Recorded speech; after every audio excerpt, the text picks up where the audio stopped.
Vivian? Vivian?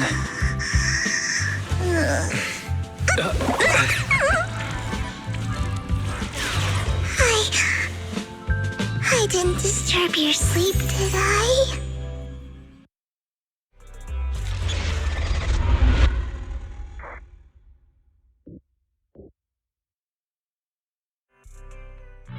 When I got here, the other Lord Phaethon said you were resting on the couch and just let me in. I meant to keep you company while you slept, but then I dozed off myself.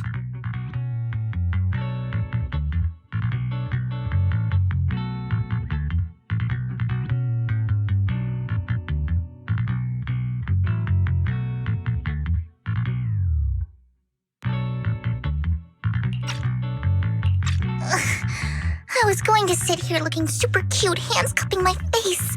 You know, like the #1 sleepy face I want to wake up to pose. I can't believe I ended up falling asleep myself.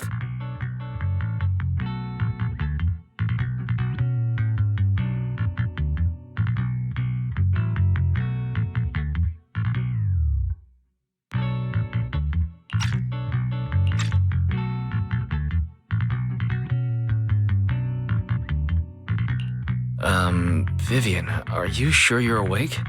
That sounded like sleep talk. I'm sure sleeping in that position couldn't have been comfortable either. No, Lord Phaethon. I was just worried that I had disturbed your rest. Just being able to see you sleeping peacefully is already the highlight of my day. No, my entire month. Though it is a bit late, but... Good morning, Lord Phaethon.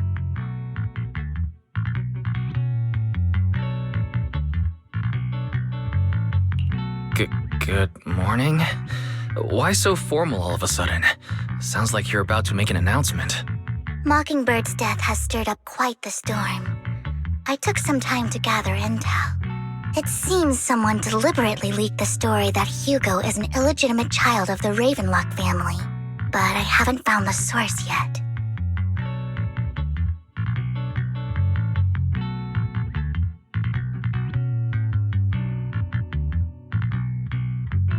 Could it be Hugo's uncle, Hartman? Maybe he's trying to turn people against Hugo and Mockingbird by playing the illegitimate child card. I suspected that too. He could be using Hugo's background to make people believe Mockingbird is just another Top's pawn. To the upper class, Mockingbird may be insignificant, but it has a loyal following among regular folks. But after some digging, I was surprised to find that the public isn't turning on Hugo. They're actually starting to see him in a better light. Some people feel bad for him, some relate to his struggles, and Hartman's the one getting all the heat. Public outcry against Hartman is growing, with many believing he murdered Hugo for his own selfish gain. Tops is hosting an industry summit this week, a responsibility usually handled by the Ravenlocks. But my sources tell me another family has taken over this year at the last minute. If I'm not mistaken, Tops is intentionally keeping its distance from the Ravenlock family due to the current public sentiment.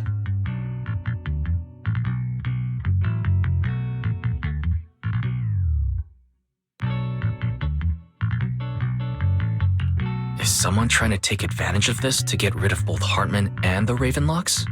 I think Hartman knows this too, which is why he's completely vanished. No matter how hard I search, I can't find a single trace of him. Hartman must have taken the sacrifice core. Now that he holds this bargaining chip, he is definitely going to negotiate his way out of this with the Exaltists. Sorry for interrupting. Can I borrow Wise for a minute? Oh, no problem at all. I'm sure you have important faith in matters to discuss. Take your time. I'll just be waiting outside. Wait! Don't go outside, Oh, don't mind me, Lord Phaethon. I wanted to browse the videotapes anyway. I'll be right here. Just let me know when you're done. Thank goodness Vivian didn't walk out the main door. Lycon's been pacing around outside for like half an hour and scared off at least 5 customers. He's stressing over what he did to Hugo in front of Vivian, but he really needs to talk to us. Maybe you should go speak with him first? Sure, I'll go talk to him. At the end of the day, we're all after the same enemy. As proxies, we should become the bridge between them.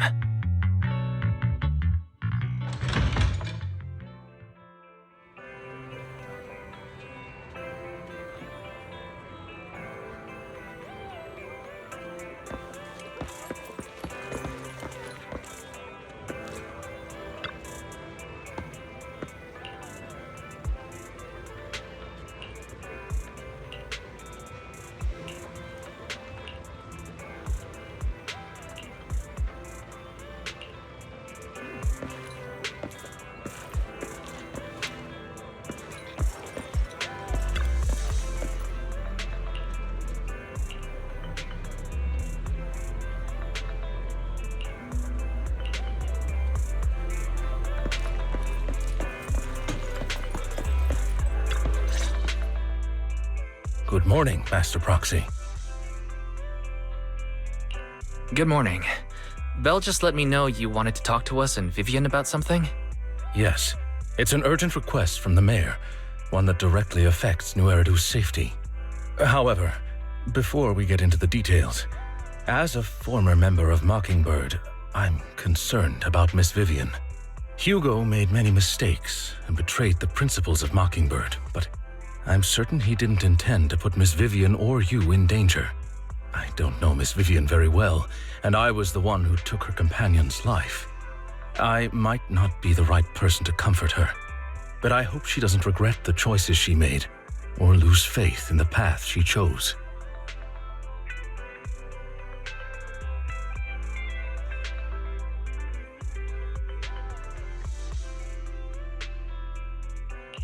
Vivian doesn't seem down at all. In fact, she's been actively gathering intel. I think she's handling this with even greater calm than I am. If you're feeling bad about what happened with Hugo, it might be a good idea to talk to Vivian directly. From what I've seen, she's not as fragile as you might think. That's reassuring to hear. I trust your judgment. You've always had a sharp eye for people. Would you mind coming in with me? I'd like to apologize to Miss Vivian in person.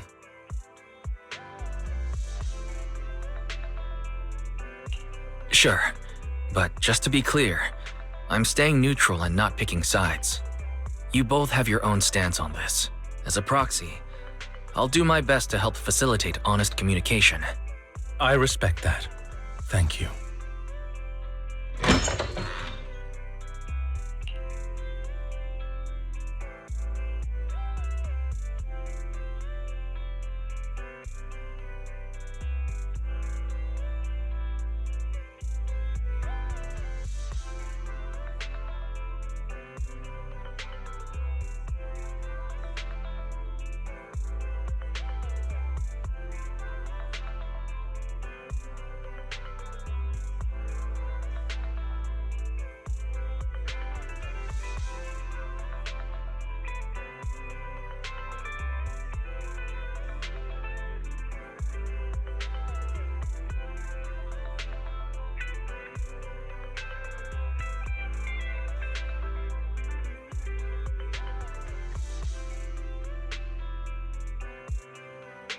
Miss Vivian, I'm very sorry about Hugo.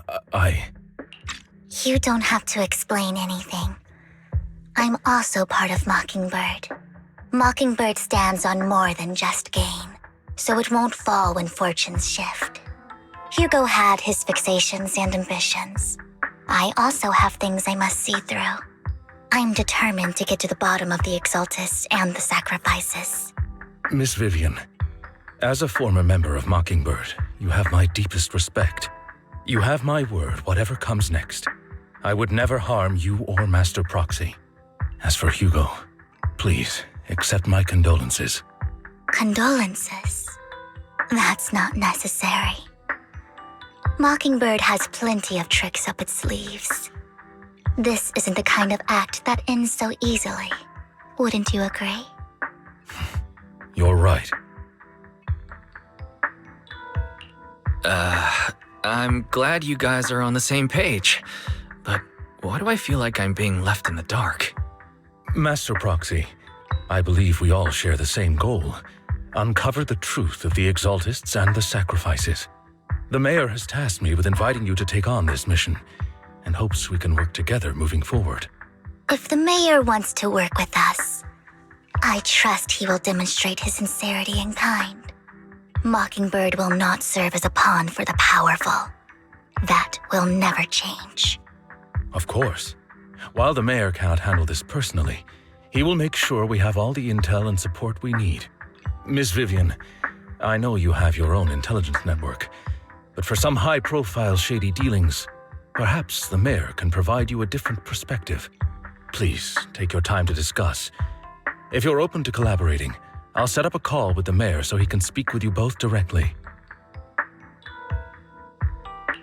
Belle, Vivian, and I need to think this through carefully with everything at stake.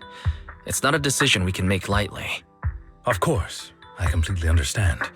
When you've made up your minds, you can find me at the Ballet Twins.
I'll connect the call to the Mayor now. My dear friends, I'm glad you're willing to keep working with me. I'm truly sorry about what happened to Mr. Hugo Vlad. I didn't anticipate things would turn out this way. As Mayor, I can't fully condone Mockingbird's actions, but personally, I had a lot of respect for Mr. Hugo Vlad. I looked further into Bringer's map. The sacrifices were created by an Exaltist named Landon, who was active in Janus Quarter. Mr. Landon passed away in an accident a few years ago. Before he died, he was researching sacrifices and was said to have created a batch of serum that could turn living people into sacrifices. The problem was, the serum wasn't stable, and after his death, the recipe was lost. No one knows what happened to the Exaltist in Janus Quarter back then. But it's clear that after the leader died, there haven't been major Exaltist activities in the area. Bringer's map marks the locations where the Exaltists' most successful attempts at creating sacrifices were.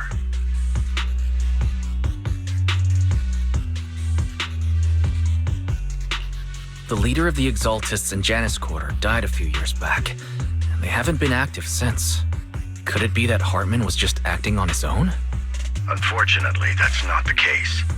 My sources confirmed that Hartman had been secretly in contact with someone, and they only meet inside the Hollow. Is it possible it's someone from TOPS?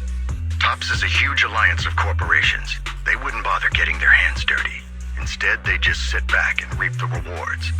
Everything Hartman is doing is to secure his place in TOPS and strengthen his power within the Ravenlock family.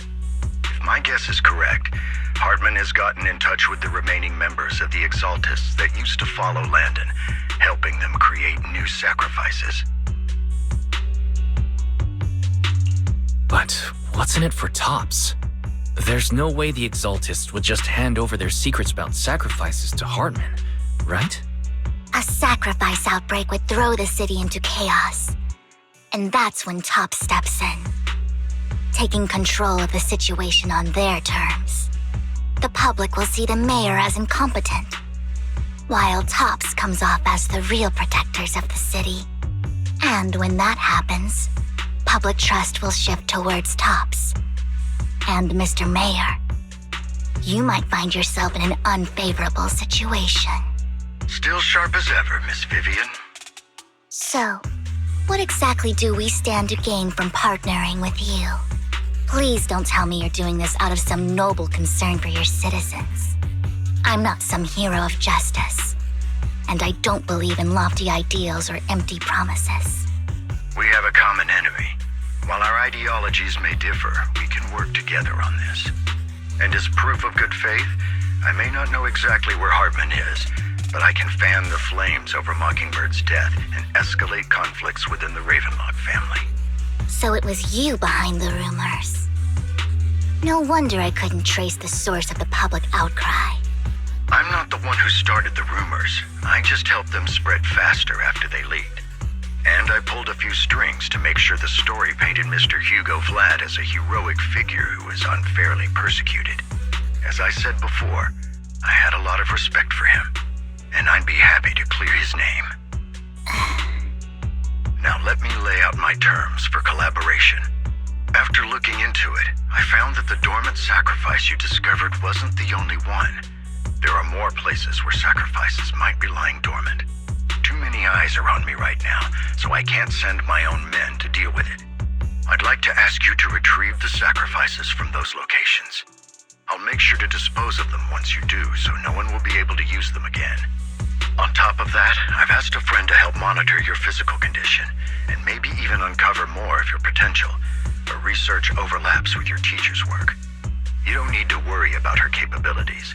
She's a Void Hunter rank special investigator.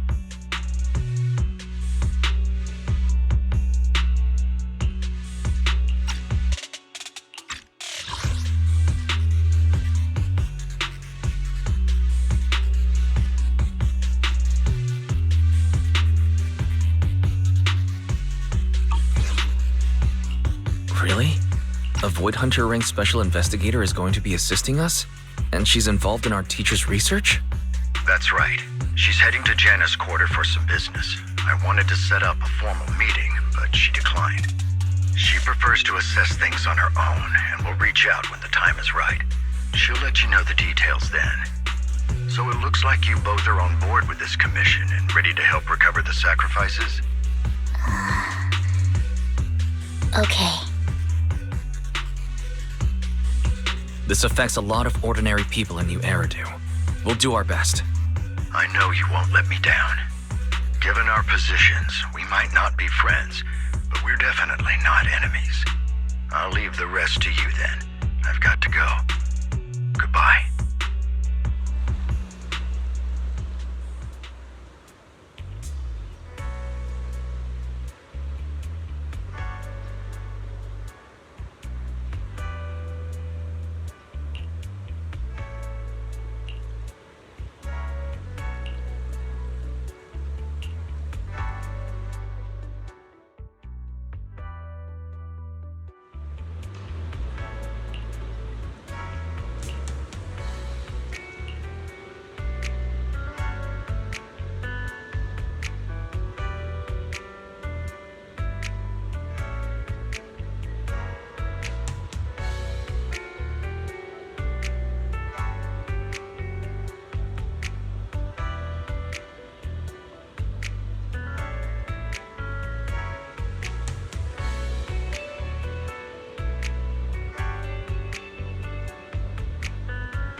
Where are we going? There's no class today.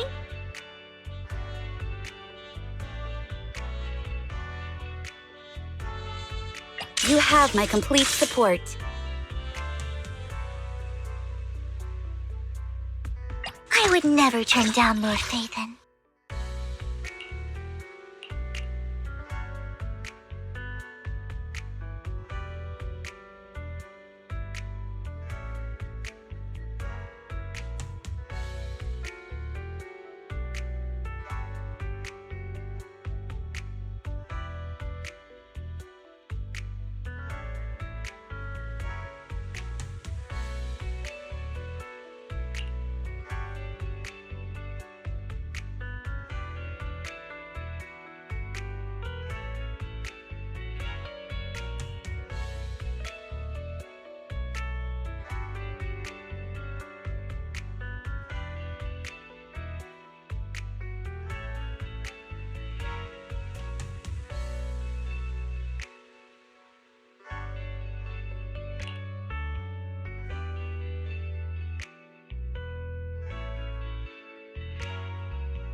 I would never turn down Lord Phaethon.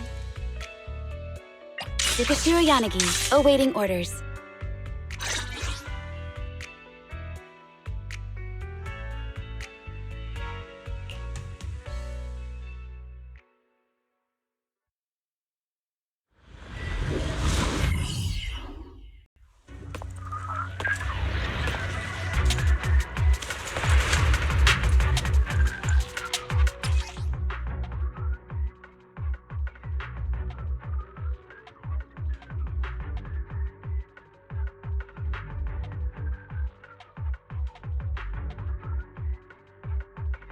Lord Phaethon, thank you for trusting Mockingbird and me.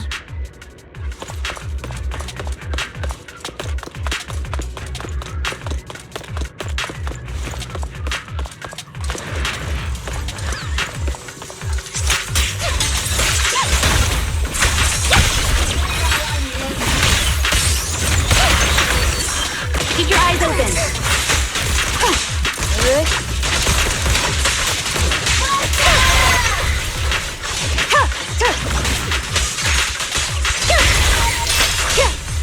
Allow me.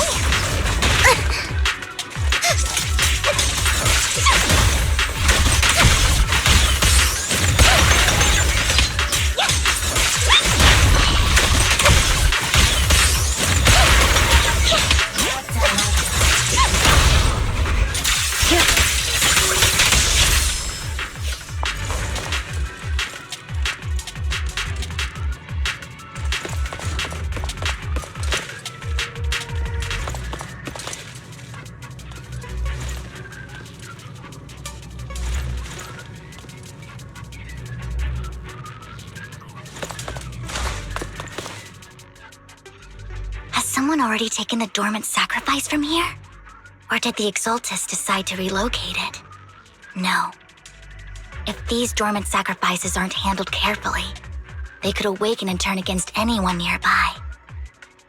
She wouldn't risk moving them unless it was absolutely necessary. Did she realize the mayor was looking into this?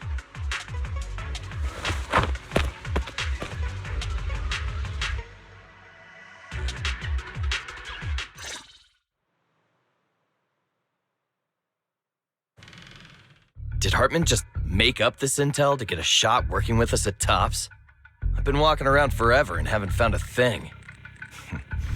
The Ravenlocks have always been a shady bunch. No surprise they've gone downhill over the years.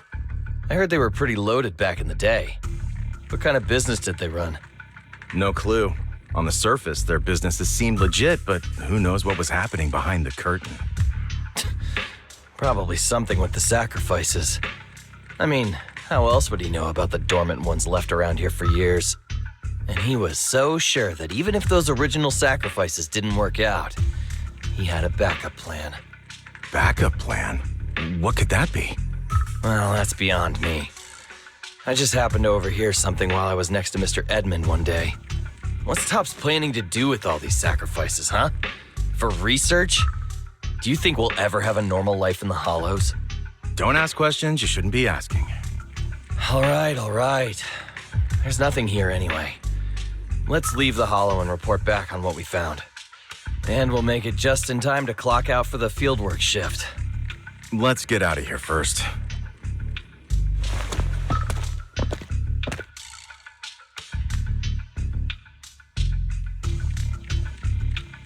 Hartman, that fool. He'll do anything to get into Tops, even if it means playing with fire. She's an Exaltist. Human lives have never mattered to her. The more people get dragged in, the greater the danger. Vivian, you seem a bit frazzled. Who's this she you keep bringing up? I apologize for losing my composure. Please don't mind me. The she I'm referring to is with the Exaltists. Someone I have a history with. That's why the moment I heard about the sacrifices, I felt compelled to uncover the truth. I never meant to hide anything from you. It's just that, for me, the Exaltists bring back painful memories. And I'm not ready to face them yet. So, Lord Phaethon, please give me a little more time. Once I've gathered my thoughts, I promise I'll tell you everything.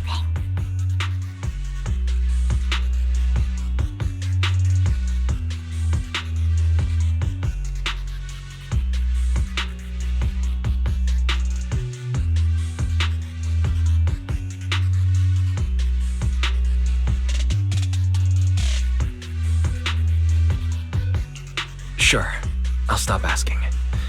What's more important than an unspoken past is the person standing in front of me now. As for everything else, we can talk about it whenever you're ready to share. Lord Phaethon, if If we weren't in such a hurry, I'd spend 3 whole hours singing your praises. I'll make note of this and make sure to get it done before bedtime. First things first, let's track down those dormant sacrifices. The Exaltists have probably realized someone's after them by now.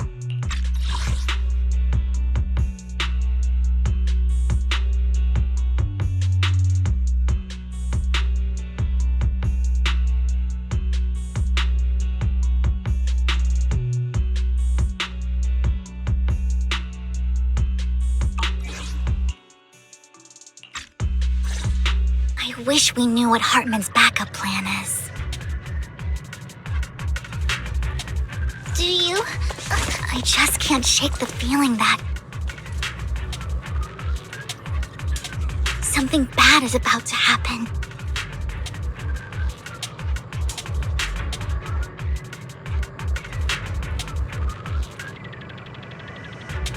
Lord Pathan, please don't ignore me.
Hugo may have done terrible things, but he had his reasons.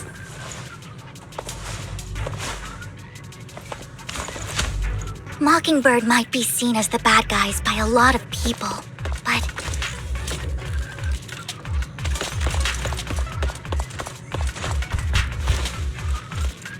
ironically, joining Mockingbird is what put me on the right path.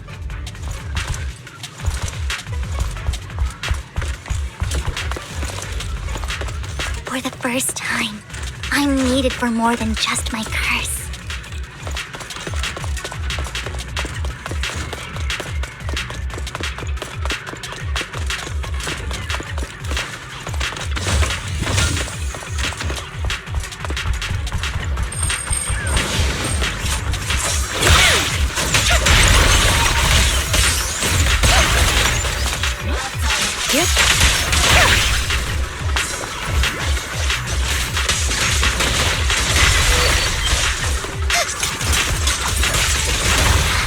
Nothing here either.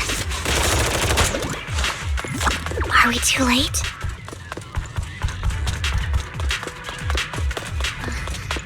There's someone up ahead.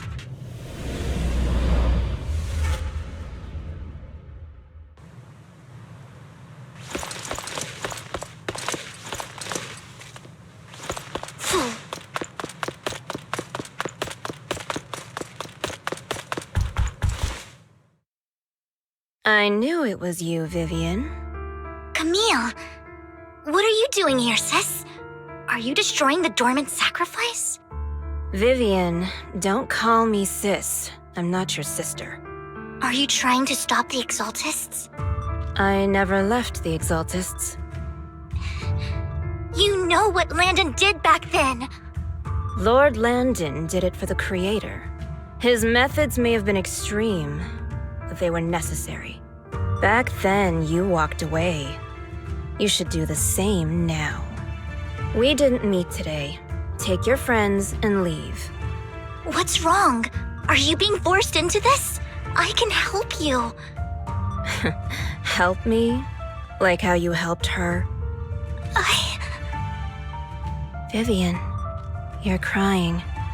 You see me, don't you? No, You haven't changed a bit, Vivian.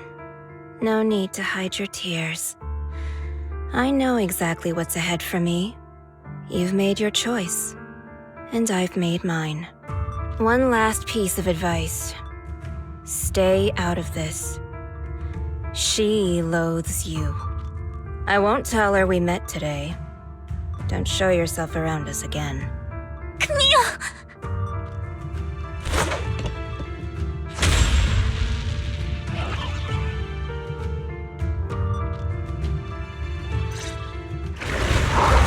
Lord Nathan, watch out! I'll tell you what that was about later. Let's take care of the ethereals first.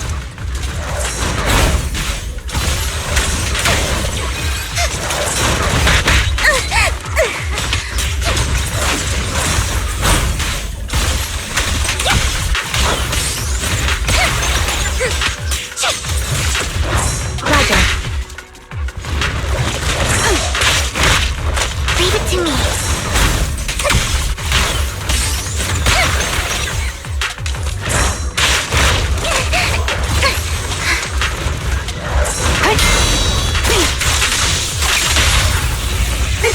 Out of my sight.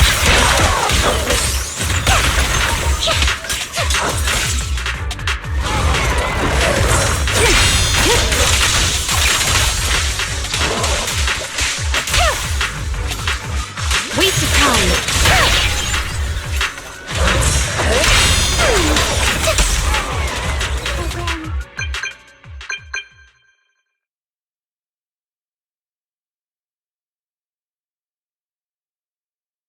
You've been gone forever. Did you run into any trouble? We searched the coordinates the mayor provided. Most of them were already empty. No dormant sacrifices. Camille, the Exaltists have been actively destroying the dormant sacrifices. Why would the Exaltists go after the sacrifices?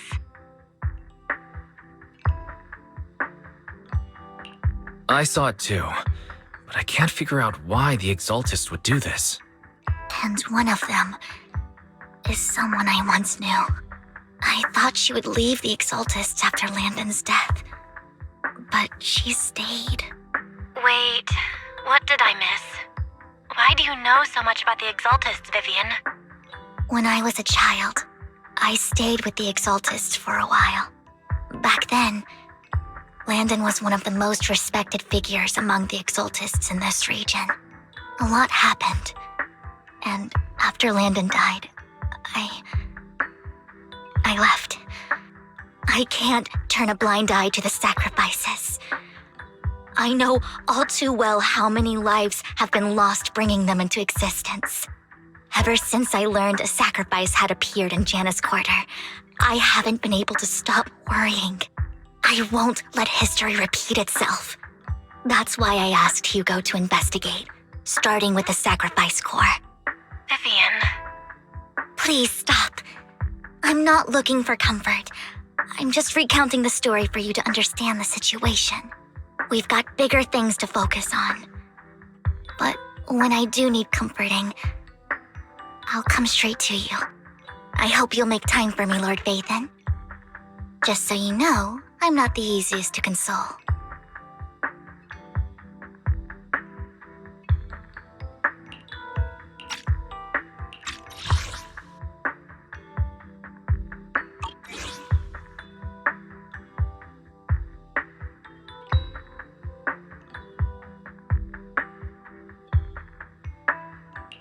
Absolutely. If you're feeling down, we'll be here for you.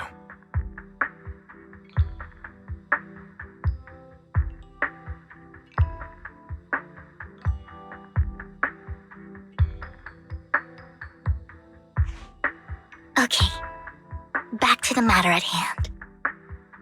That conversation between those two TOPS employees back in the Hollow is still bothering me. They said Hartman had a backup plan, and that got me thinking about some news that was quietly swept under the rug. Lately, there have been mining accidents in Ravenlock-controlled areas. Many workers have died. The families were paid off with huge settlements, way more than usual. No protests, no controversy, and the issue was buried. But considering the Ravenlock's financial position, why would they be so generous with payouts? That sounds sketchy. Do you think those accidents were faked? Precisely. I don't think those workers died in mining accidents. I'm planning to reach out to some old friends, see if they've heard anything about this. Do you have time, Lord Phaethon? My contacts are just near 6th Street. Care to join me? Sure. Let's go together.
An old friend of mine said she has some new intel.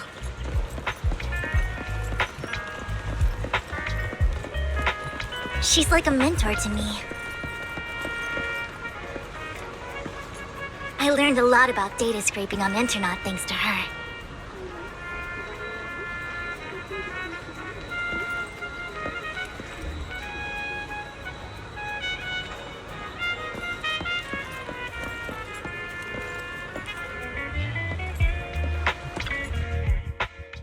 Rain! Long time no see. Yeah, it's been a while. Rain? So you're the old friend Vivian was talking about. Yeah, Phaethon. Long time no see. Rain! You actually know that Lord Phaethon is Lord Phaethon? No, I mean, you actually know Wise is Lord Phaethon. I didn't know right away. One time, I needed a favor from Nicole. I only found out after meeting them. I mean, who would expect a legendary proxy to be running a video store for a living? Oh, by the way, your idol... Rain! Let's not bring up old stuff. Lord Phaethon wouldn't be interested in that. Why are you all tense? Right! Lord Phaethon lives on 6th Street too, and might know your idol. Remember when you traced that post on Internet to 6th Street and actually went to check it out? And you came back all bummed, spouting nonsense.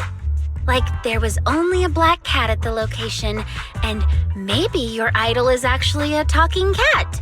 Or something like that. I think I know that black cat. It hangs around our shop now. Lord Phaethon, please, let's drop this topic. Come on, Vivian. It's been years and you still won't say who your idol is. If you'd just let me, I'd have tracked them down ages ago. I get it. You want to find the person who's important to you on your own. But you've tried so hard already. It's okay to lean on me a little, you know. I'm sure your idol won't hold it against you. I shouldn't have come to see you. Huh? What's wrong? Rain, Vivian said you might have some intel for us. Should we get into that first? All right, let's get down to business. Here's something I'm pretty sure about. The Ravenlock family's claim that those missing workers died in an accident? Don't buy it. The last signal from those workers was near the hollow. Then communication went dark. I think they were taken into the hollow. And yesterday, I picked up that the Ravenlock family secretly hired some people to search the hollow's perimeter. I caught a weird distress signal from someone and managed to track down the source. When I tried to reach out, the signal cut out completely. The last trace of the signal was near Lumina Square. Finding someone in real life isn't really my thing, so that's where you come in. Okay, we'll take a look around. You just said this is something you're sure of. Do you have anything you're not so sure of? I dug up some info online, and one thing stood out. A few days ago, there were some creepy sounds coming from an abandoned warehouse by the port. The place was locked up, so no one could see what was happening inside. Not sure if it's related to your search. If you don't find anything useful around here, it might be worth checking out. Well, that's all I have for you. Thank you, Rain. Don't get all emotional on me now. I'm just helping out a friend. This one's on the house. Consider it payback for the favor you did me last time. But if you still want to find your idol, hit me up. I've been curious for what... Alright, don't worry about it. I'll manage it myself. Stop being so nosy, Rain. Nosy? Nah, just professionally curious. What kind of person is worth all this searching, huh? But honestly, whoever they are in real life, they've become a part of you. You've come a long way in this search, Vivian. I much prefer the person you are now. So if you find this person, don't chicken out. Go meet them. People will appreciate you for who you are. Rain. I might not care about the real world or what it'll be like, but I hope everyone I know can live a good life. I'm counting on you to save the world, guys. All right, I have other business to take care of, so I'll leave the rest to you.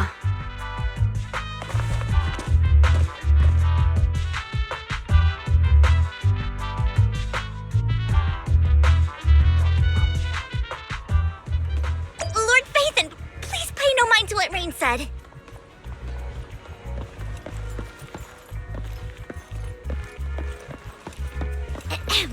That big guy's up ahead. Let's hurry.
Don't take me back, please.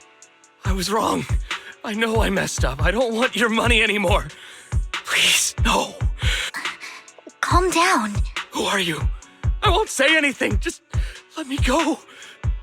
I don't know anything. I swear, I know nothing. We're not PubSec, the HIA, or the Ravenlock family. We won't force you into anything. There's no need to be afraid. What do you want from me then? We simply want to know where the Ravenlock family took you and what they made you do. I can't say. I can't tell you. I have a family. They'll hurt them. You never saw me. Please, just stop asking. Don't you wish to see your family? I don't deserve to see them. It's my fault. I was greedy. I did this to myself. But your family must miss you dearly. I'm sure they won't blame you. No, it's my fault. It's all on me. I don't want to drag them into this. If the whole ship is sinking, no one on board can escape. I'm just a nobody.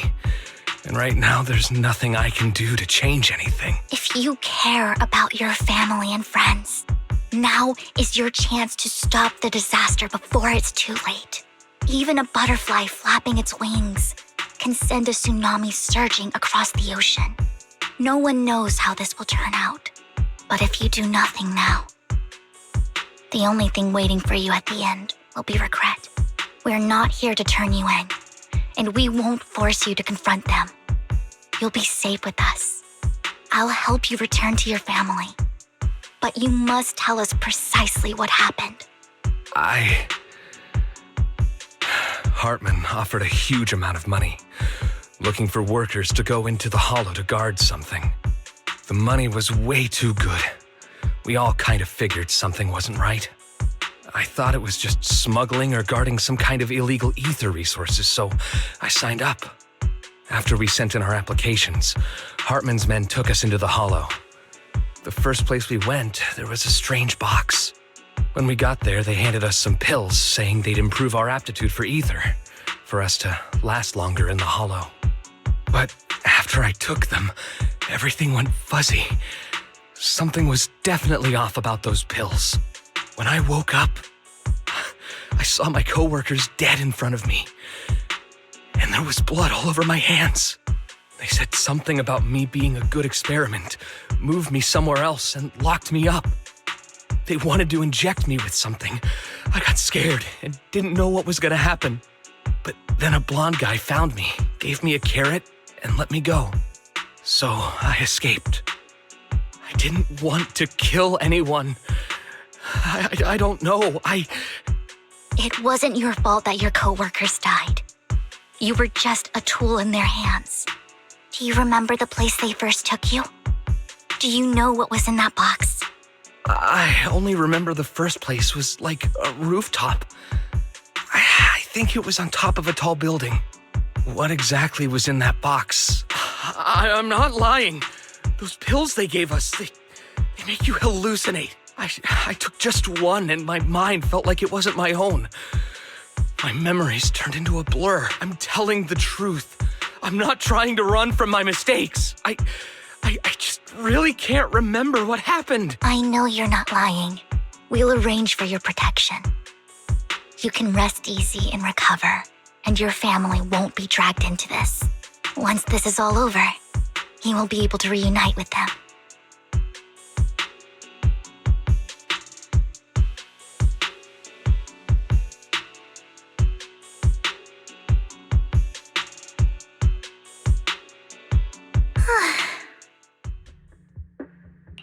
Sometimes I wonder if you've had some kind of special training, Vivian. No matter who you're up against, you seem to analyze the pros and cons and make a judgment in no time. Actually, I wasn't always like this. I used to run away when things got tough. There was even a point where I just wanted to disappear. As if my very existence was the source of suffering. I wondered. Perhaps leaving it all behind could put an end to the pain. It's hard to picture that. My first impression of you was pretty, assertive. Well, I was on a mission at the auction when we first met. And just as Rain said, I've come a long way from who I used to be.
Speaking of Rain, it's quite a coincidence that you two know each other and are actually close.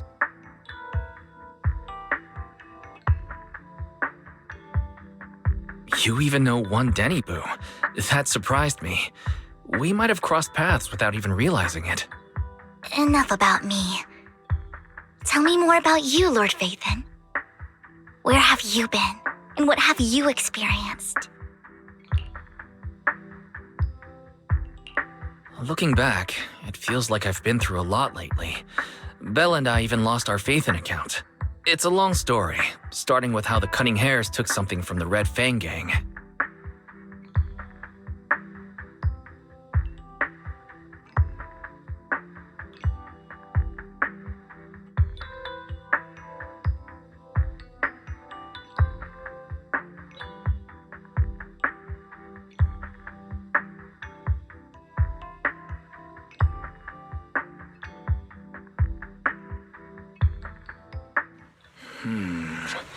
It should be around this area. Belle told me there's a highly rated store here.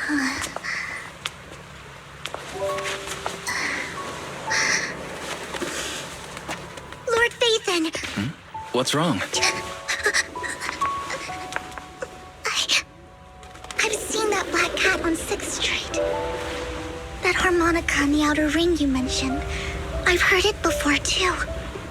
I've even been to the monument outside Hollow Zero. But none of that was a coincidence. It was me.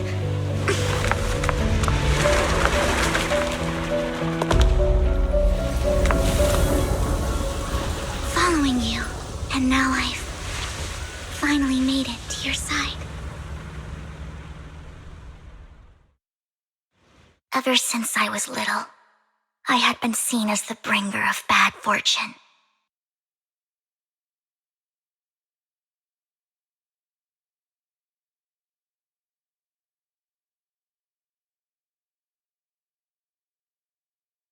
I had traveled to many places and witnessed far too much misfortune. Every tear I shed brought disaster. I've heard too many curses to count. I loathed my tears as much as I despised my own existence. Wherever I stayed, tragedy followed. I had roamed too many places, and each time, it ended the same way. I didn't know where I could go anymore. One night, I stumbled upon a post discussing me. Whether they knew me or not, everyone seemed convinced that I was the source of the curse. Some mocked me with cruel intent. Some wished I would vanish, and others speculated maliciously. It really seemed that my very existence was a disaster. In that moment, as darkness enveloped the city, I saw lights flickering to life all around New Eridu. So many lights, and not knowing where to go, I thought, if only I could disappear into those lights. I made up my mind, and right then, my phone rang. I decided to take one last look. I wanted to know who left me my final message from this world.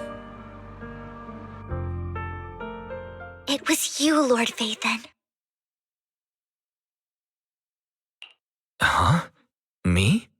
Yes. And I checked with the other Lord Phaethon. You were the one using the account at that time. But I know you probably don't remember it. After all, it was just an ordinary day with an ordinary post and meaningless comments online. But for me, it was the night I finally realized where I could go. I wanted to walk the paths you had walked, see the sights you had seen. And then, one day, share it all with you, face to face.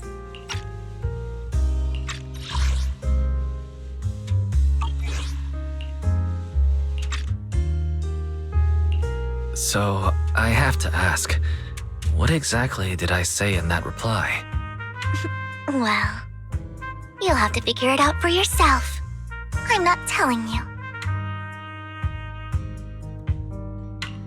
You're putting my memory to the test. So, Lord Vathan, thank you. Not only for that comment you made that day, which was a silver lining for me, but also for giving me the courage to become who I am today. The Vivian standing right in front of you now. Lord Vathan, I truly like who I've become.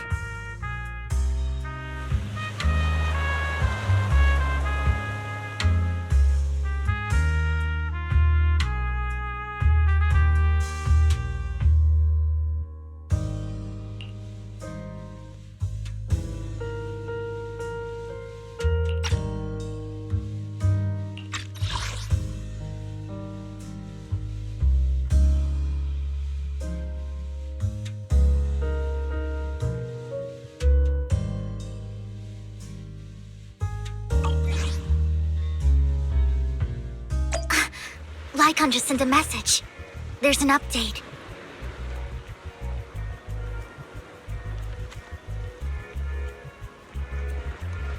Let's head back to the video store and go over the details together.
Wise, you're back.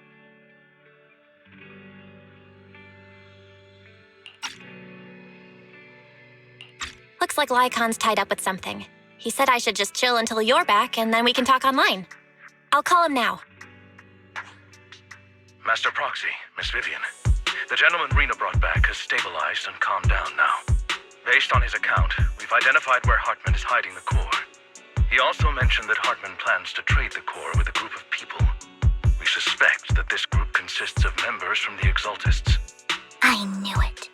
Now that we have the location, it would be splendid if we could seize the sacrifice core before they do. Precisely. We hope you can head to the location as soon as possible to secure the sacrifice core. All right, we'll get there right away. I have other matters to attend to, so I'll leave the retrieval of the sacrifice core in your capable hands. The mayor's friend that he mentioned before will also be assisting you this time. The target coordinates have been shared with her, and she'll meet you there. Please ensure your safety, and I wish you all the best.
Got a new ghost story to share?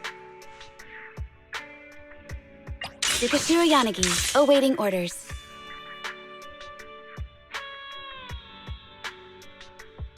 I shall follow your orders.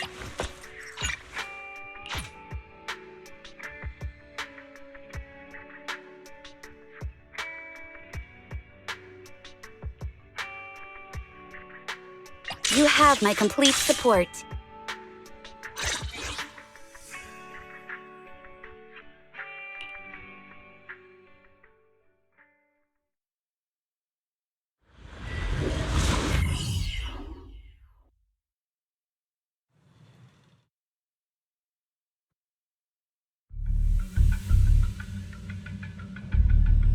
Where's the sacrifice core?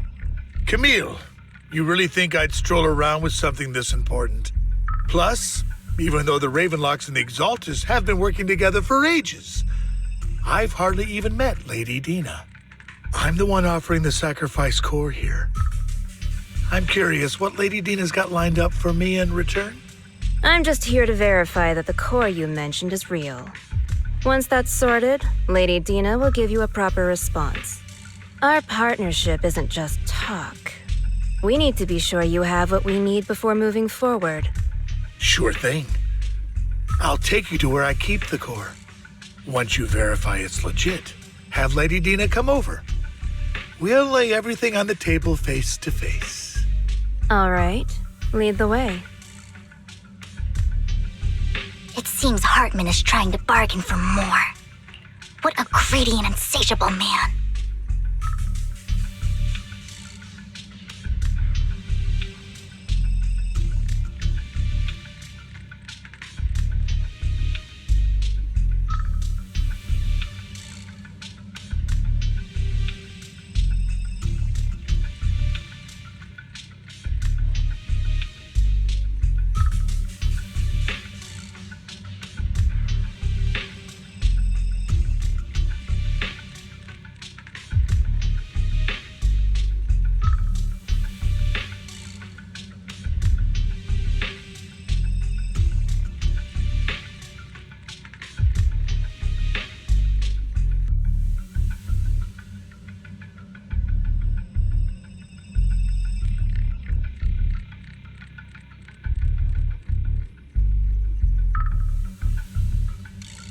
It's just that... why would they only send Camille for something as important as the sacrifice core? And I can't shake the feeling that Camille doesn't want Hartman and Dina to meet. Why is that?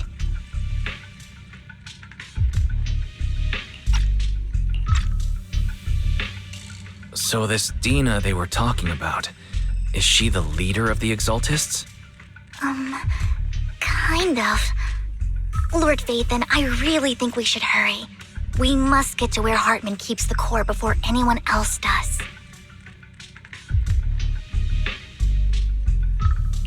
I've mapped out a shorter route, but there will be ethereals along the way. I'll leave the fighting to you, Vivian. Don't worry, Lord Vathan. You're in capable hands. I'll ensure your safety.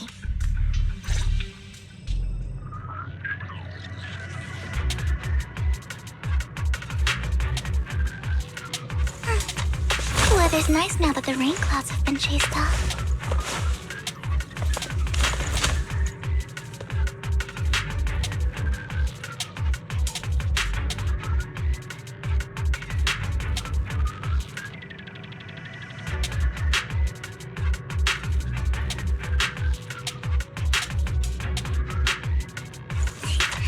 Would you like to stand under my parasol with me?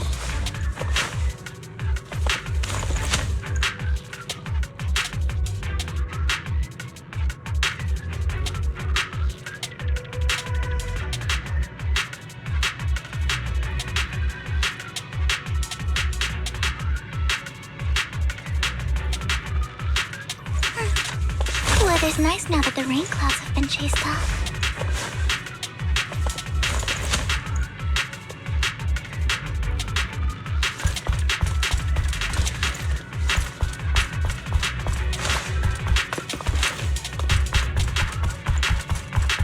Ethereals! Stay away from Lord Vathan!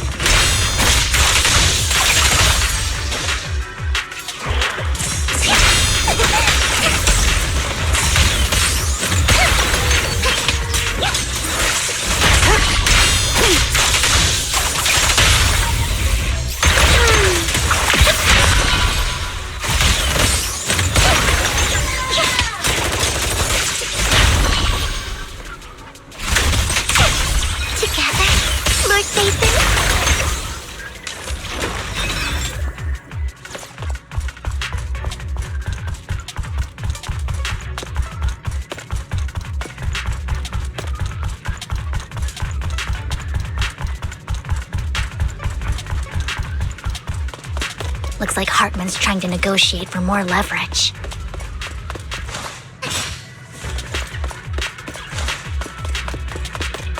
Let's get out of here before we're spotted.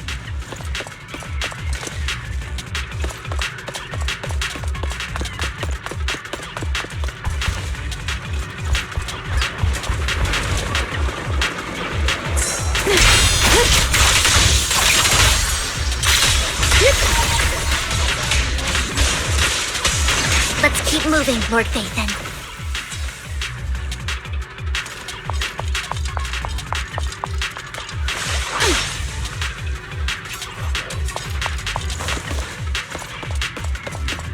Don't touch me.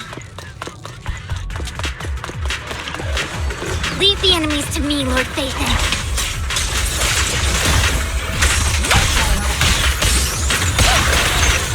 I'll handle it. Just this once.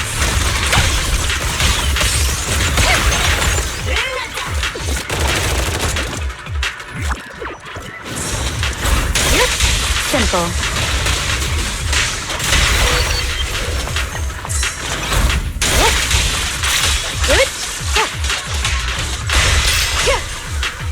Hello. Stay away from me.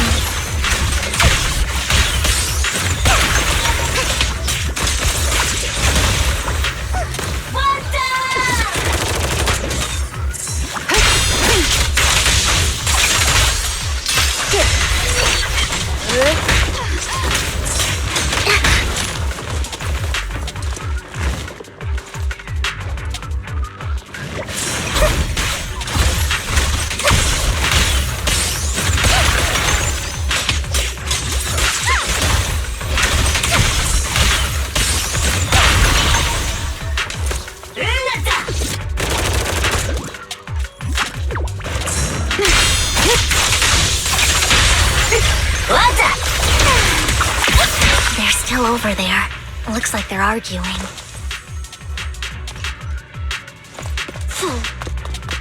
This is our chance. Let's hurry.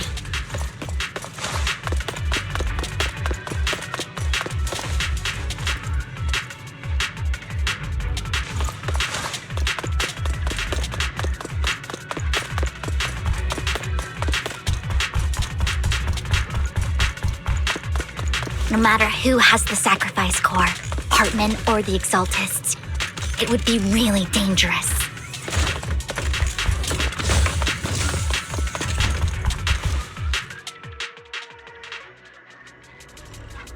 Hand over what's in the box. Or we do this the hard way.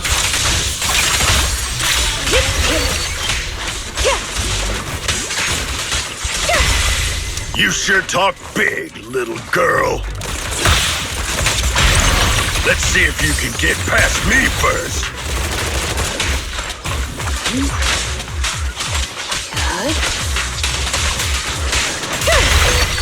Let's hurry and secure the sacrifice core.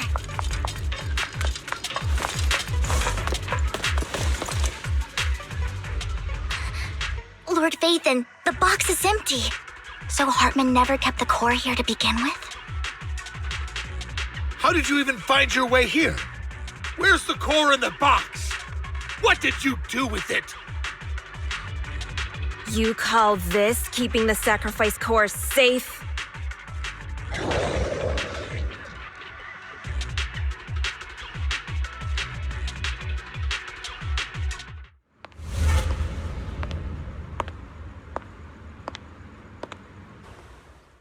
Vivian, it's been ages. Dina! Oh my, you actually remember me. So sweet. Look at you, thriving. I thought you'd totally forgotten about our past. So, tell me, do you ever dream about the people you've killed? Are they crying in your head all night? Back then, I had no idea. You had no idea? While you were soaking up all that love from your daddy and everyone else, you had no idea what was going on? I wasn't. Lady Dina, Miss Vivian didn't actually... Camille, when did I say you could meet up with Hartman today? I just wanted to make sure the sacrifice core is legit. I was worried Hartman might try to pull a fast one on us. Really? So loyal. I thought you'd be more like the old days. Just a few words from Vivian, and you'd be plotting my demise. Just like what you did with Father. I won't, Lady Dina. Don't even think about betraying me, Camille. You owe me for what went down back then. However, I do understand your worries. This core, it's fake. No way! I got this straight from Hugo. It can't be fake. How can you just claim it's fake without any proof? Ugh, seriously.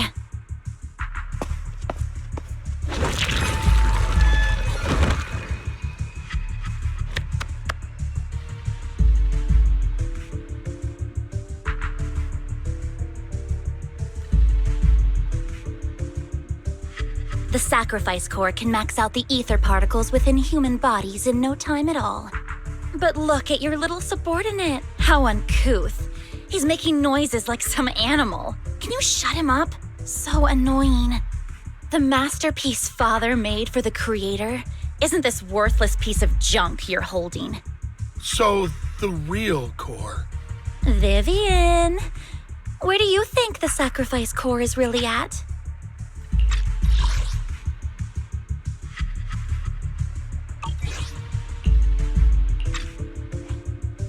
I don't know. If I knew where the real core was, I'd destroy it without a second thought. Dina, you understand what the sacrifices are, and you know those who were blessed should not have to endure such horrors. Oh, they shouldn't have suffered those horrors. Weren't you the one who decided if they'd be blessed or not? If it weren't for your tears, how would they have encountered such misfortune? How self-righteous, Vivian. Their fates were in your hands. It was you who brought disaster on them. Landon just needed an excuse. He needed someone to blame. Whether I shed tears or not, he'd treat living beings as mere subjects for his sacrifice experiments. Dina, you know all of this. Landon even went so far as to sacrifice you. Shut up, shut up, shut up! Father did it for his great cause. Vivian, why do you always mess everything up for me? Everything! You did it before, and now again! You just had to ruin my plan. I was so close to fulfilling Father's last wish. If you don't give me the sacrifice core, be prepared to become food for the ethereals. I told you I don't have the sacrifice core.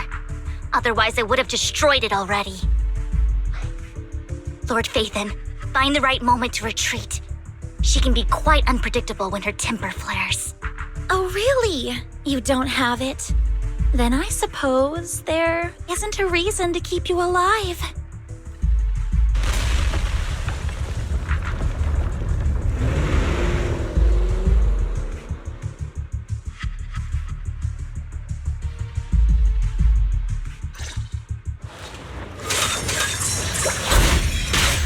More ethereals are coming.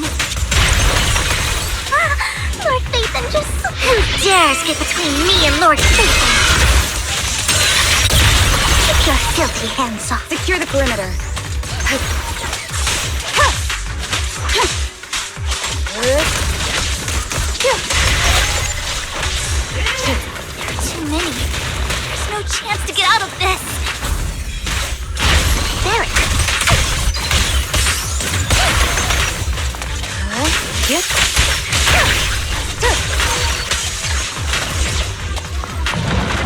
Allow me.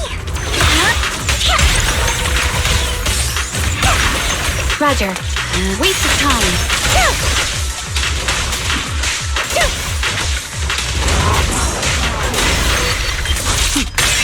Mind and body.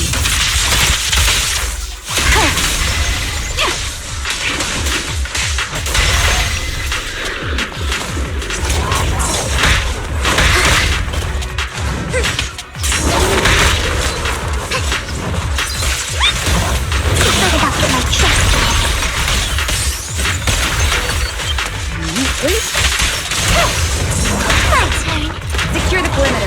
into futile. Stay away from Lord Nathan! There are so many.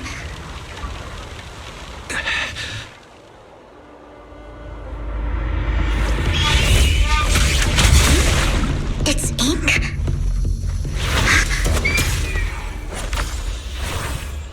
Shun Palace, good fortune, closed gate, safety. What? An evil miasma gathers here. Another place of conflict. If you wish to avoid disaster, then head southeast.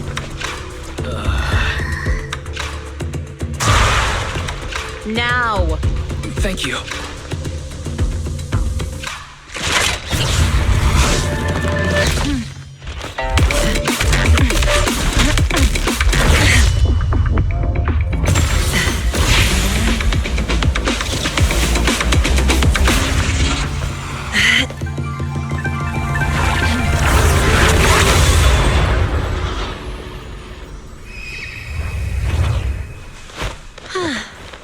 Finally, peace and quiet.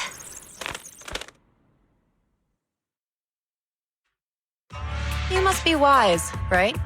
Mayflower mentioned a special partner might need my help. May I ask, who are you? I'm the 13th generation master of Yunquei Summit.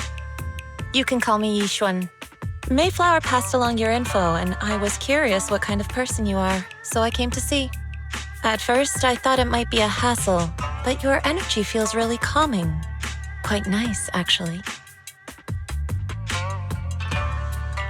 So, you're the investigator the mayor mentioned. Yes, he also asked me to be your temporary teacher and offer you a bit of guidance. Guidance? What does that mean exactly? Unfortunately, this isn't the right time or place to talk. I have some investigation work to catch up on, and it seems you've got quite a lot on your hands, so let's part ways for now. I'll find a good time to visit you soon.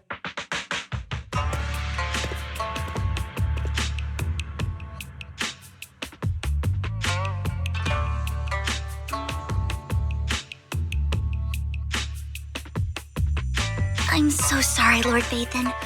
I'm just not feeling very well. I think I'll head back for now. I'll investigate the sacrifice core and reach out once I find something. You don't look so great. Let's get out of here and figure things out later.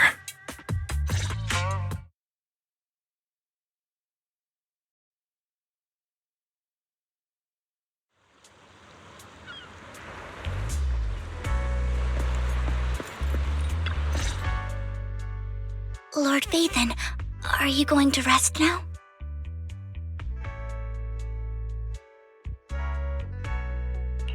I can head back later, Vivian. You seem a bit off since we left the Hollow. If you want to talk about what's bothering you, I'm here. Sometimes it helps to get it out. I didn't mean to keep my past from you, Lord Vathan.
When I was little, people thought I brought misfortune, so no matter where I went, no one wanted me around for long. Then, one day, Landon adopted me and brought me to the Exaltists. There, I met Dina, who was so kind to me, treating me like a dear sister. She told me her father, Landon, was a great man who'd one day make everyone stop fearing the Hollows, so all life could live freely inside and outside of them. Dina helped Landon pick people for the blessing, and everyone in the Exaltists respected her greatly. Those who received the blessing would have a better ether aptitude, allowing them to enter the Hollow freely without fear of sudden disaster. Back then, Dina would chat with me every day, always about the Exaltists and her father. But things between us shifted when Landon asked me to step in for Dina.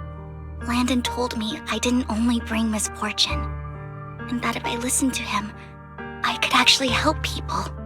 After that, he'd take me to meet people, and if I shed tears, he'd give them a blessing medicine. Those who got the blessing could dodge calamities. At first, I was ecstatic, thinking I could help others. I shared my joy with Dina, but that was when she started to pull away from me.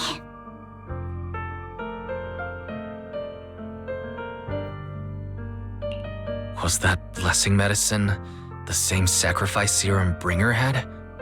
Yes, to be precise, it was an early version of the sacrifice serum. Landon's medicine wasn't stable. The medicine Landon developed could boost abilities quickly, but also sped up the development of ether corruption.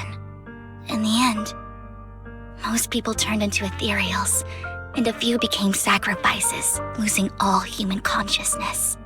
The ethereals were killed while the sacrifices were given to the higher-ups of the Exaltists. The Exaltists wanted the sacrifices to hold human consciousness, so Landon's medicine was seen as a failure, and he gradually lost influence within the Exaltists. One day, I saw Dina, and tears streamed down my face. In a bid to save his reputation, Landon decided to let his own daughter receive the blessing. I had always thought that getting the blessing was a good thing, until I saw terror in Dina's eyes that day.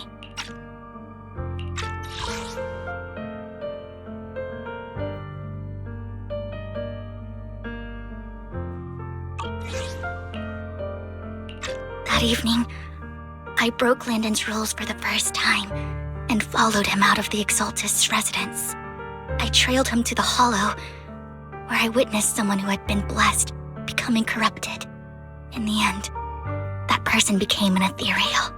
Then, without hesitation, Landon killed him. Before Landon returned, I went back to the residence and snuck into his study. And there, I uncovered the truths I just told you. And just a few days later, it was time for Dina to be blessed. I wanted to save her and stop anyone else from getting deceived. So, that day, I told everyone present that Landon should be the one to receive the blessing, not Dina. At first, Landon argued, and no one believed me. But, in front of them all, I looked at him and let my tears fall.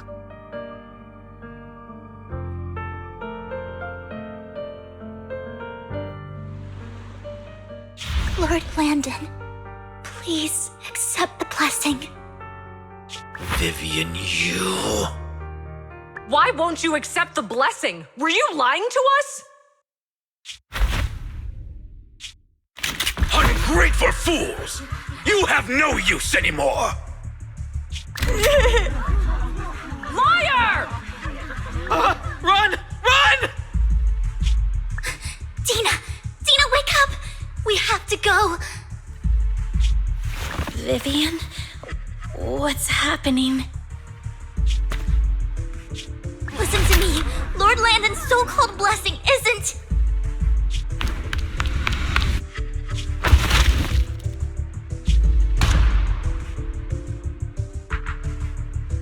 Father!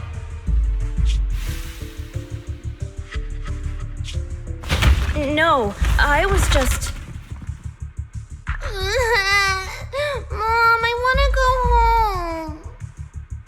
got nothing to do with us. This is just what happens when you don't accept the blessing. Vivian, was this you? Dina, I just didn't want you to accept the blessing. Everyone who does ends up... I just don't want to lose my father. You knew? If you knew what he's done, you... He's my father. He's all I have. Stop being self-righteous, Vivian. You only ever bring misfortune.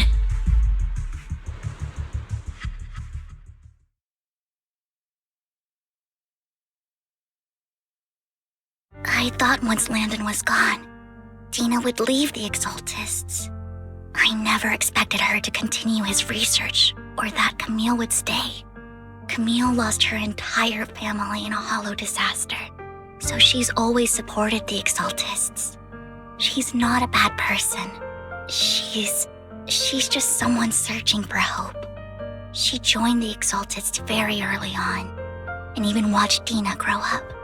That day, she was just so desperate to save Dina that she... All these years, she's been following Dina, taking care of everything out of guilt, I think. But I didn't just fail to save Dina. I trapped her. I see misfortune approaching, but I can never change its course or avoid the bad ending. Maybe I really am a bringer of misfortune.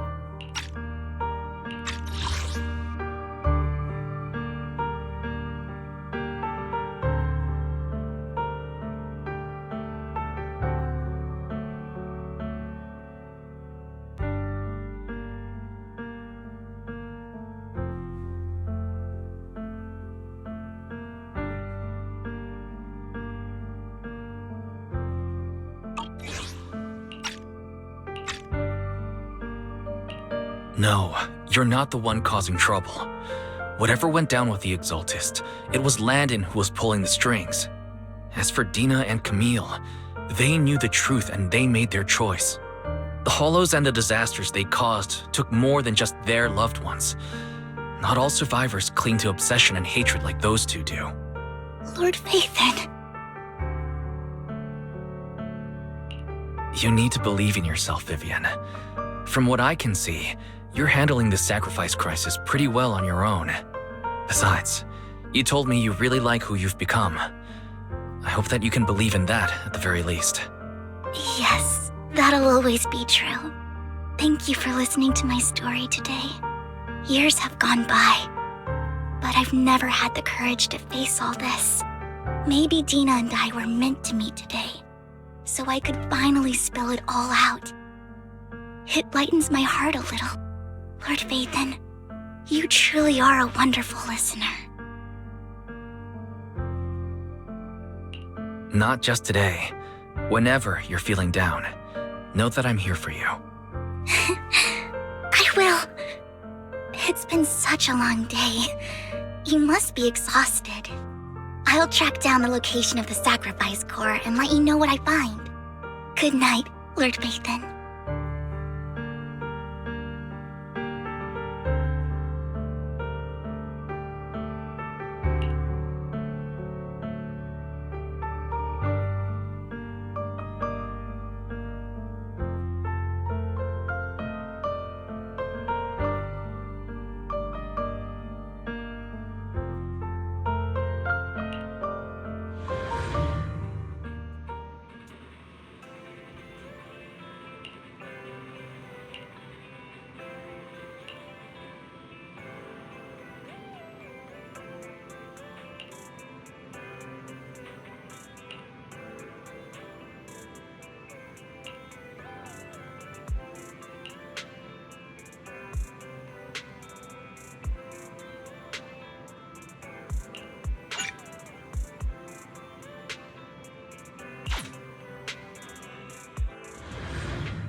Shul, I didn't expect you to be working here. Perfect.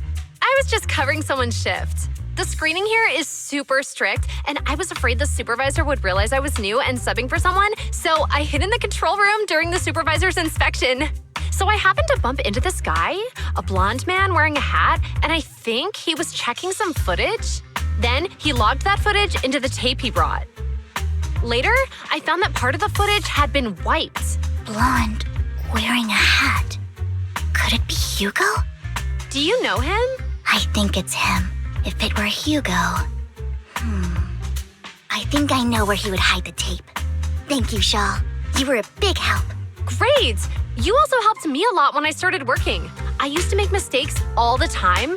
If it weren't for you cleaning up my messes, I would have been fired ages ago. So I'm happy I could help you too.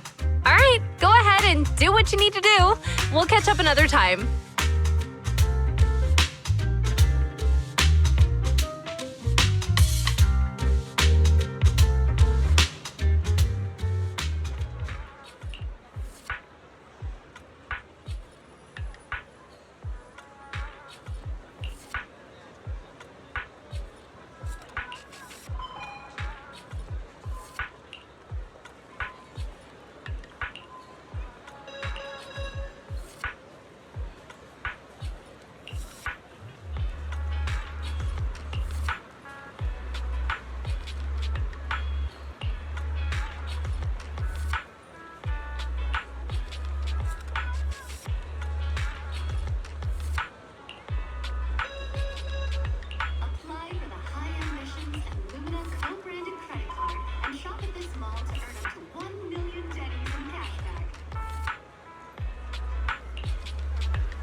If I'm not mistaken, you and Vivian share the same goal.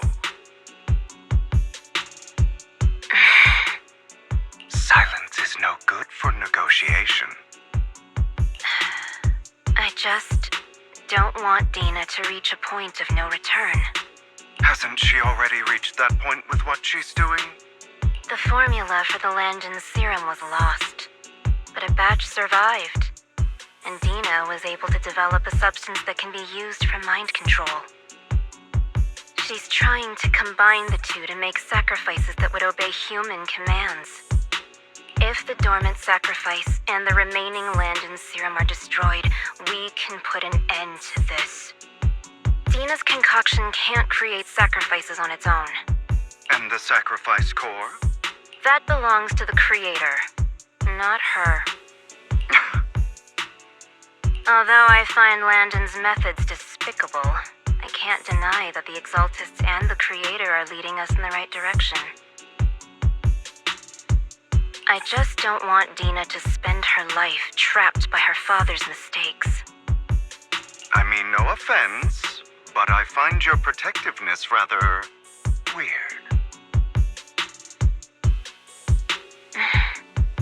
I will confirm the location of the dormant sacrifice and find the chance to relay the information to you. I do not want any of my people to be going into danger. As for the sacrifice core, I can only guarantee that it will not fall into her hands. As for how things will ultimately play out, The creator will guide me.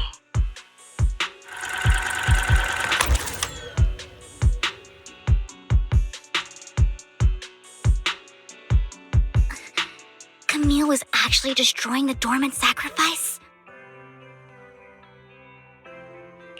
Compared to Camille's motives, I'm more concerned about whether Hugo has more plans lined up. Hugo... Wise, Lycon just sent a message saying he's got something urgent that he needs to talk to us about now. All right, let's patch him in.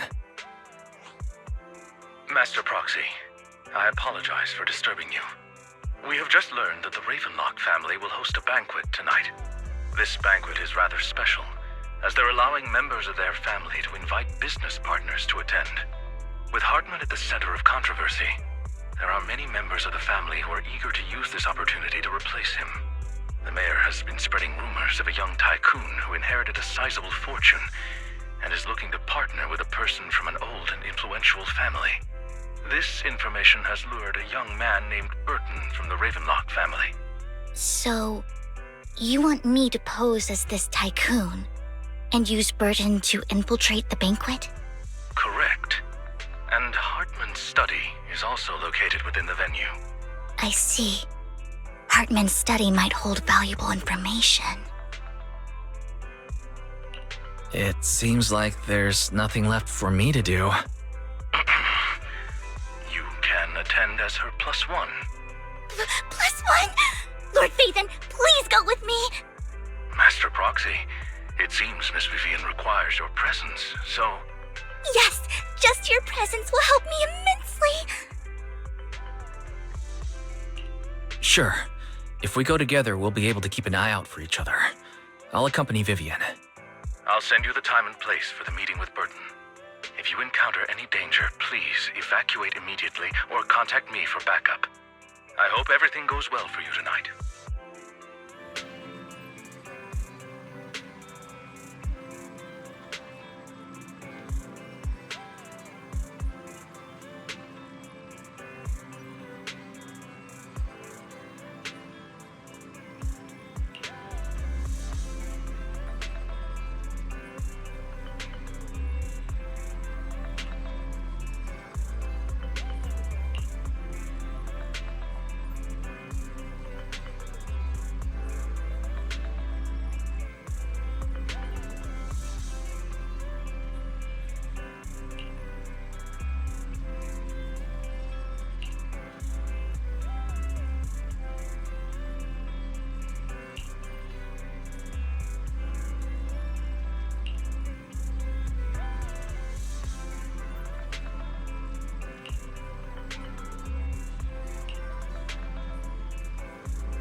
Miss Banshee, I believe I've shown you my sincerity. Now how about you?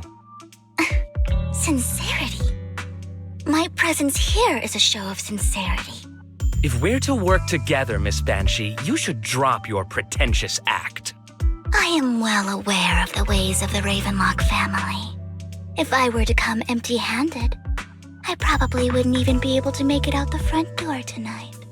Since I agreed to come with you, and even brought along my most precious companion, does that not show my deepest sincerity? No need for such an off-color joke. Our door is always open for those coming or going. We both know what's what, so let's cut the small talk. I know far more about how the Ravenlock family made their fortune than most here.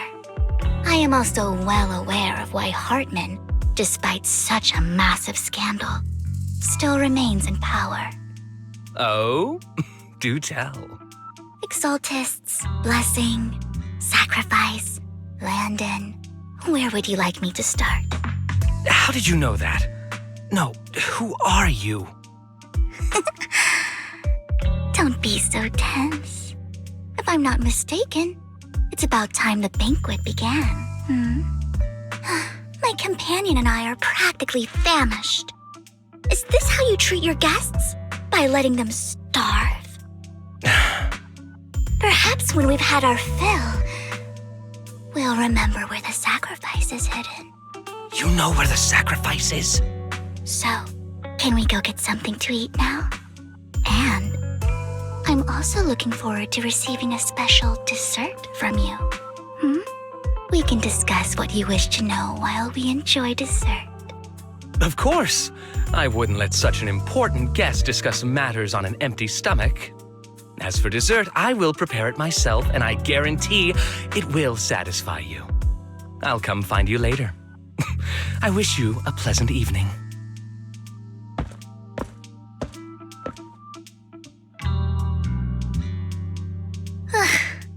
These kinds of people are exhausting to deal with. I really don't know how Hugo used to put up with it.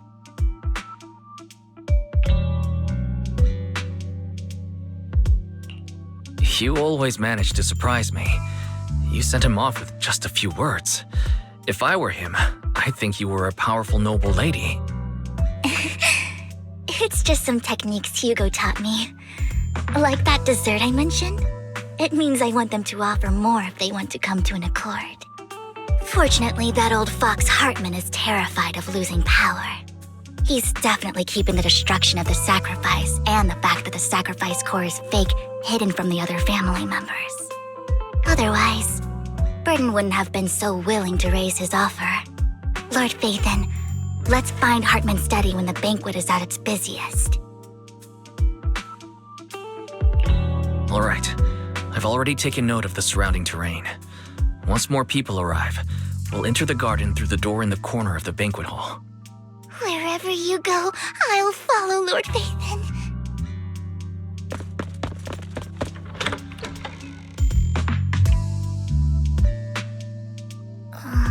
Isn't this going a bit too well? The security outside of the manor is really strict, but maybe it's more lax on the inside? Just in case, though, let's contact Lycon. Right. Having some backup would be safer. Let's check Hartman's recent correspondences for clues. I still have concerns about the sacrifice core. Right. Though the core he gave Dina was fake, Hartman might have left a trick up his sleeve and hid the real one. Then let's split up.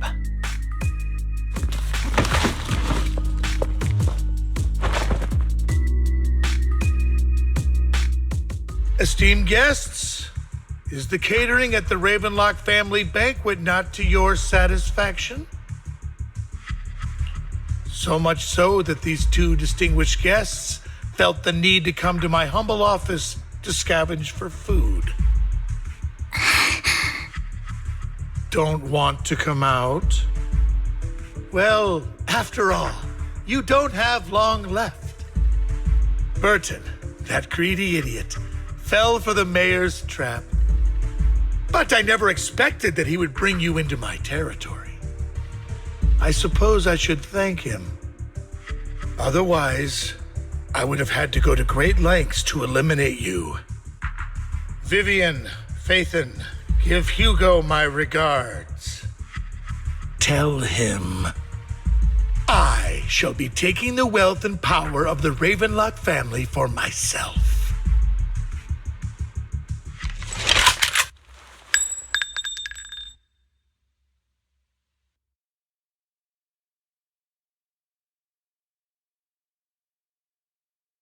The bullet?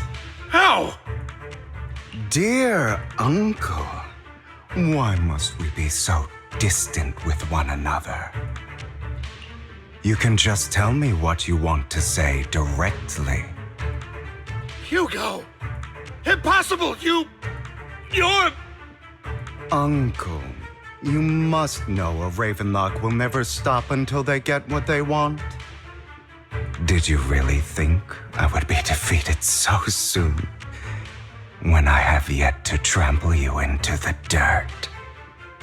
You filthy bastard! You only know how to resort to these petty tricks! Petty tricks?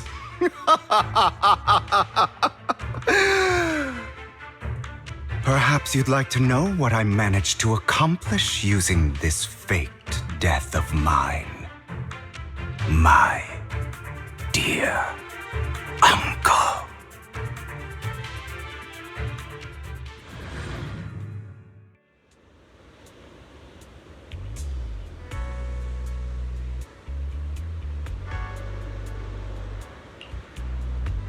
Faking my own death. Hope it's all worth the theatrics in the end.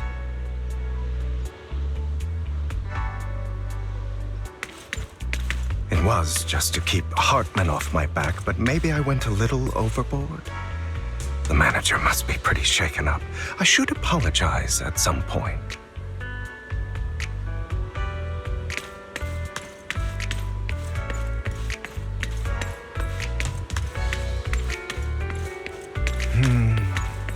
Guess I'll also bring Lycon along. He's my partner in crime, after all.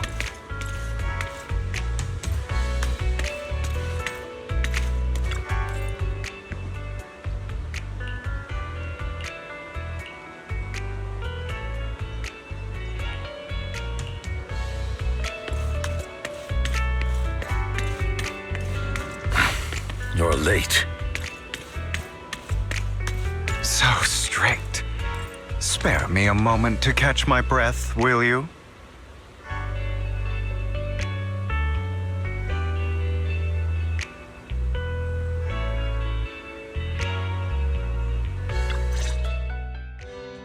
You're taking longer to rest than I expected. Lycon, you think too highly of my physical capabilities.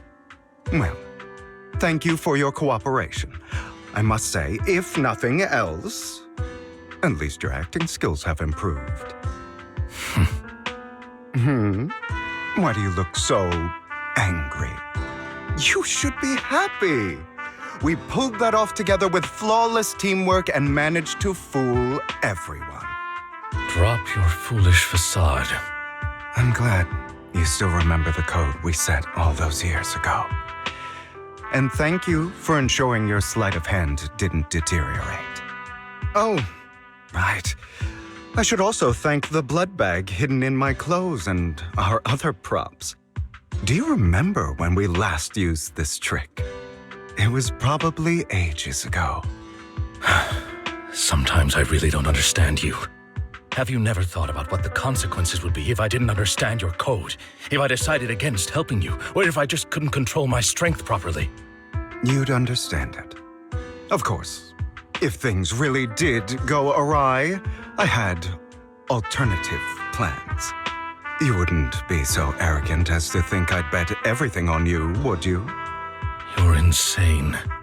Aw, I'm flattered. So what exactly is the purpose behind all this? Surely after going to such great lengths to erase your own existence, you don't just plan to hide here and reminisce about the past with me. Don't try to brush this off. I've already helped you enact your plan. Tell me the truth. Don't get your tail in a twist. I have more plans that require your assistance, so naturally I would not hide anything from you. Simply put, as things stand, whether as Hugo Vlad or as Mockingbird, I am doomed to die. Seems you've made quite a few enemies. As a member of the Ravenlock family, I negotiated with Edmund and managed to obtain resources from Tops for my future plans. I also confirmed what attitude they held toward your master, the Mayflower family. Meanwhile, I used my identity in Mockingbird to strike a deal with Hartman and gather information on their collaboration with the remnants of the Exaltists. That's where I got my intel on what Bringer left. Oh, by the way, the crime declaration letter that your dear mayor received, that was also sent by yours truly. He's probably figured that out by now, right? Though I'm not sure if he told you. The mayor learned about the sacrifice attacks through his own means, but lacked an opportunity to take action. That warning letter was precisely what he needed. You aren't hopeless yet. How delightful. In short, I'm more well-informed than your lot because I get around, dealing with all these different important figures. But of course, it comes at a cost. It's only fair. After all, you can't hide the smoke from a wildfire. Rather than trying to carefully tame it and risk setting yourself alight, it's better to let it burn free. When I helped you put on your little act, killing you in front of everyone, you left the sacrifice core to Hartman. That was intentional too, then? Oh, yes. And it worked like a charm, didn't it? Now no one cares for me anymore, and all eyes are on Hartman. A perfect situation for keeping the Ravenlock family in check while dealing a cutting blow to the Exaltists behind them. Another crucial point is Vivian and Phaethon. I must sever any ties they have with me or Mockingbird. Although I feel bad for Phaethon about what happened, but it had to be done. That's the only way they would be safe, allowing the plan to continue. I noticed that you never turned your blade toward Master Proxy. So, those words you said back then were also... I will bloody my hands. I will carry the weight of my sins. I will become the Abyss. Obviously, it was all an act. My acting has always been impeccable, as you know. Hugo, you're taking such a tremendous risk. Why? Would you believe me if I said it's for justice? But unfortunately, it's not. I want revenge on the Ravenlock family. And I will make sure that despicable excuse for a human being, Hartman, suffers a slow, torturous end. Of course, I also promised Vivian that I would help her investigate the whole thing with the Exaltists. That's all. You don't look too good. Is it your wounds? No. This is the first problem I plan to resolve. Lycon, do you have a place that is sufficiently discreet, quiet, and can take a lot of damage?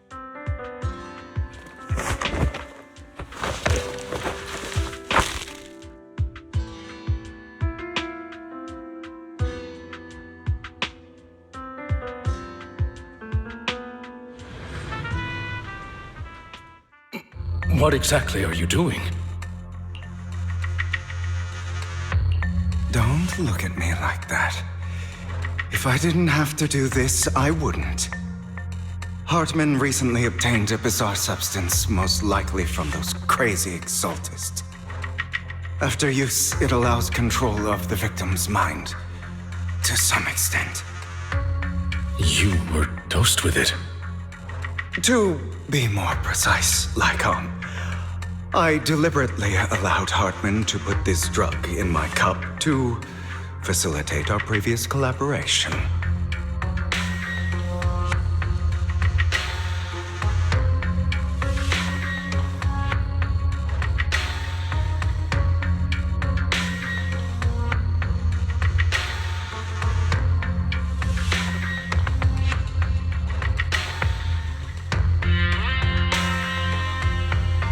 After finding out about it, I quickly found someone to help analyze its composition. The good news is he gave me a very low dosage, perhaps because he was afraid I might notice. There's a different medication that can delay its onset, preventing me from actually being under his control. I simply need to put on a show in front of my dear uncle. The bad news is that currently there is no antidote. When I delay those effects, however, they will accumulate and erupt when my body reaches its limit. It may even break my mind. And that's exactly what's happening now. I need to endure those accumulated consequences. So, I will lock myself in this room for however long that takes. I've tied my limbs to prevent me from smashing this place or accidentally hurting myself. Anyway, after you leave, do not open this door, no matter what you hear. I recommend seeking professional medical assistance. This is advice I received from a doctor. Or are you saying you don't believe I can make it? So, Icon, come find me here at the scheduled time.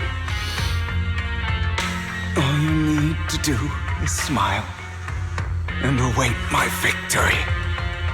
What if I want to stop you? You know you won't succeed. You never have. And you never will. Well, time is short.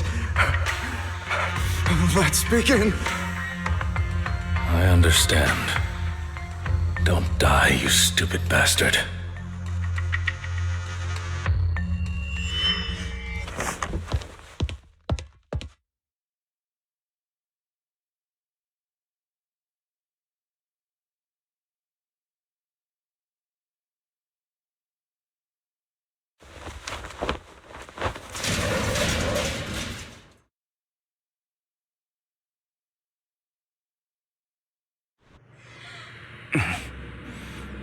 Is this because the side effects haven't worn off yet? Lycon's late. I'm surprised. Or is something wrong with time itself? Looks like someone's over there. Might as well go ask.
All your fault.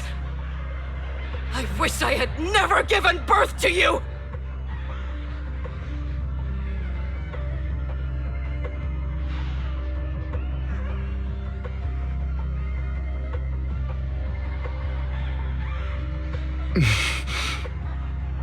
Oh, everything will get better if you just die, right? If you die, he'll come back. We'll have another, more perfect child. One who will inherit the Ravenlock family bloodline. Then I will be able to escape this pain. So, Hugo, for the sake of Mommy's happiness, just die, okay?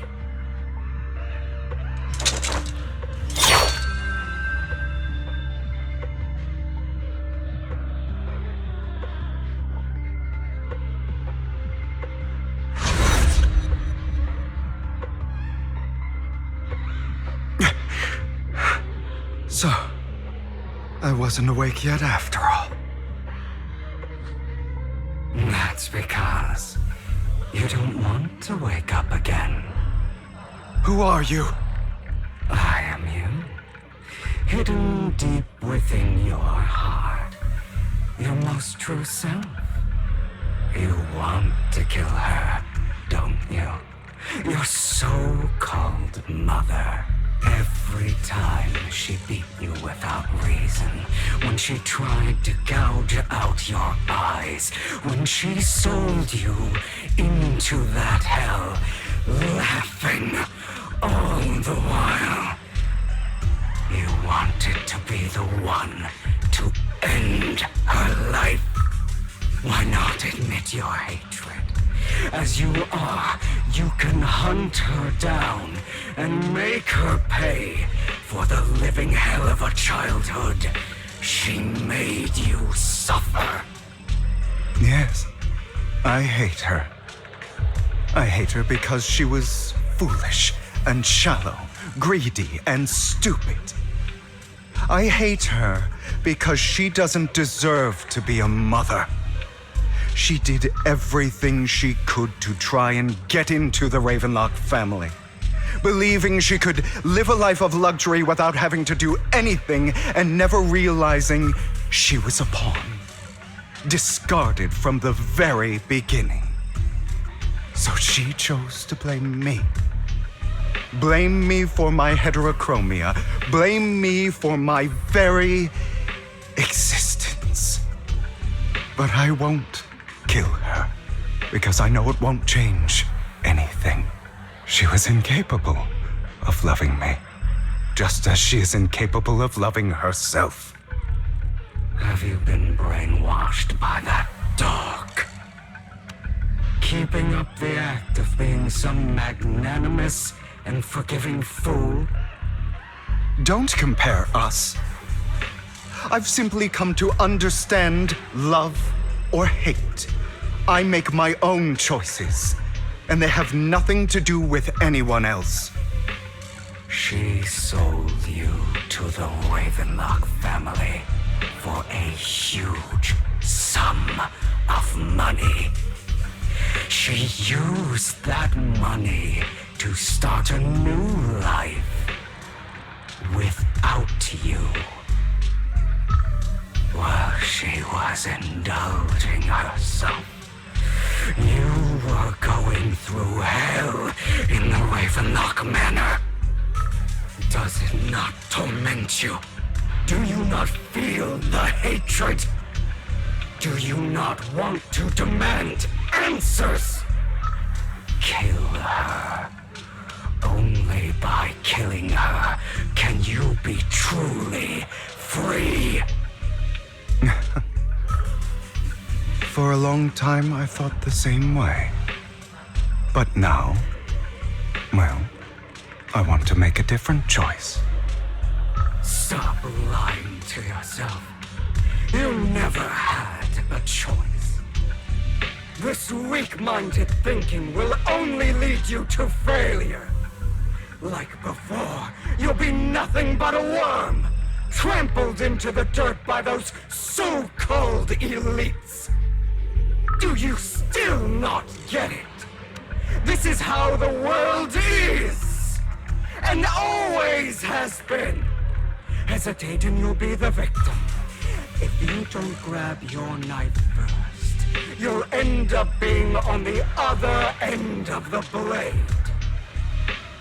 If you want to change anything, you must first become the one who makes the rules. Just like that woman. The only reason she could treat us that way was because we were weak. So listen to me. Find that woman, kill her, and prove to this world your strength! It's what she deserves! Why forgive them? They don't deserve it. I'm not forgiving them. Or rather, I don't care about them. They don't even matter, at least not yet. You know, perhaps the person I hate the most, the one I truly cannot forgive, has never been someone else, but rather my weak, powerless past self who could do nothing but hide inside a closet and cry. I hate myself for having neither the strength nor the courage to resist.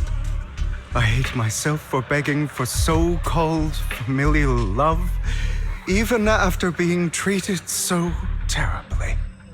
I hate that despite the pain of my wounds, I still hope to receive the carrot and not the stick. And that means you, correct? So, I forgive you. I forgive myself. You'll regret this, fool. Your pretty words mean nothing. You will ultimately return here to me.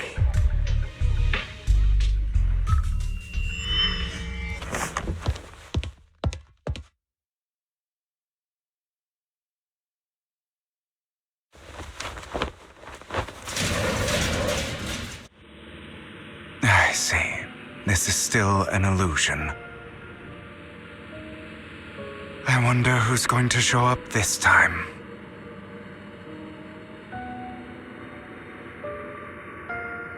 Brother!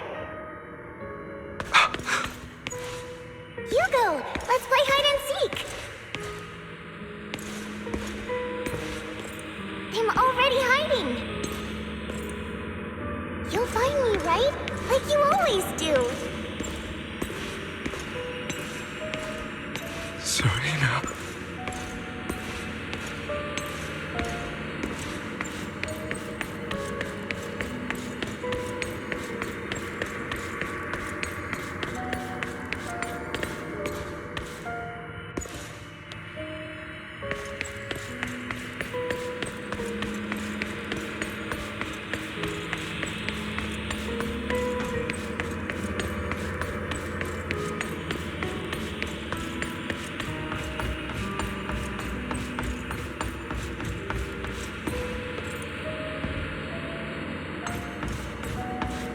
You're looking in the wrong place.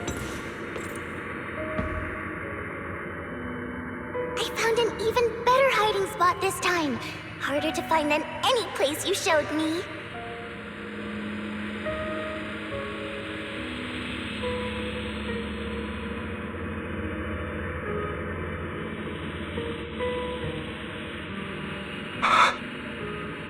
Hey, Hugo. Do you ever wonder why I had to die? It was because of me. That's right.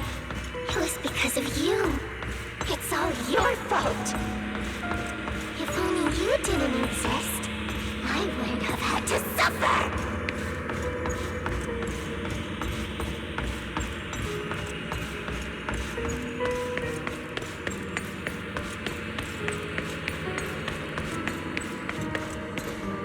Still looking in the wrong spot.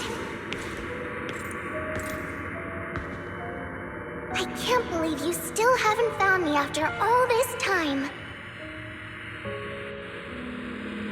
Have you forgotten about me?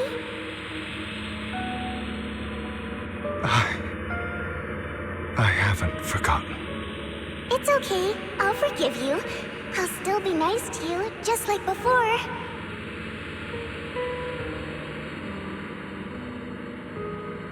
I was the only one who was ever nice to you, wasn't I? Yes. Then tell me, why do good people always suffer? Why is kindness always punished instead?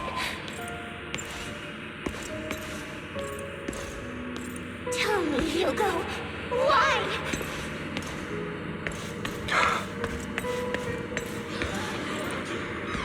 Hugo, are you lost? Go back the way you came.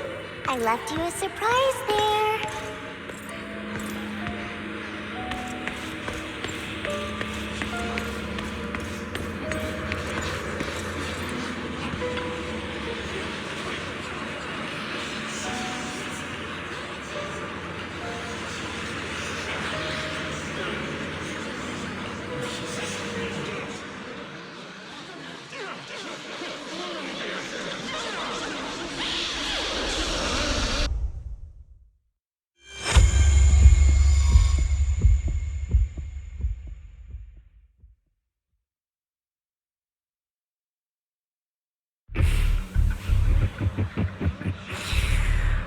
I told you that you would eventually return. We meet again, my friend. I told you, I am you. The side of you that you've always tried to deny existed. Of course. I know. This time it's about Serena. Right? Yes. Your half-sister. And the only child in the Ravenlock family who was kind to you. Unfortunately. It was her kindness that led to her untimely death. It was my fault. I don't like the way you blame yourself. Because that means I'm to blame as well. And I don't think I did anything wrong. Your mother sold you to the Ravenlocks. And your father, he saw your talent and wanted to use... My brothers and sisters wanted to get rid of me from the moment they first saw me. In their eyes, you were no more than a slave. But Serena dared to treat you, a slave, as if you were human. And so, she was fated to die. They tried to kill me many times, but I was careful, and they did not succeed. So they killed Serena, who was weaker, an easier target, and pinned everything on you. Serena died in your place. Those cruel brats thought that by reporting this to Father, they could use it to get rid of you, a rival who threatened their positions. Yet, not only did Father not blame you for the incident, he praised you for it. In this world, only the ruthless, cruel, and merciless can stand at the top. And that's exactly what you managed to live up to, no? You found a perfect opportunity thereafter to catch the ringleader of the group who framed you and almost beat him to death.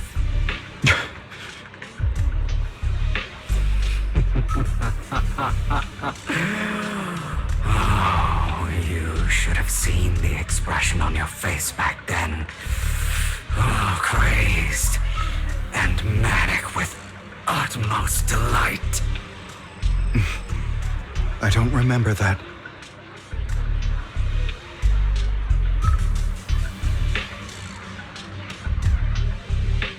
Here you go again, trying to deny your desires. inside. You've always wondered, asking yourself why these evil people never got the punishment they deserved. Why the world is so unfair. Don't you want to rip them to shreds? Just like that day when you beat that boy's face into the dirt until he was barely recognizable. His disgusting blood staining your fists.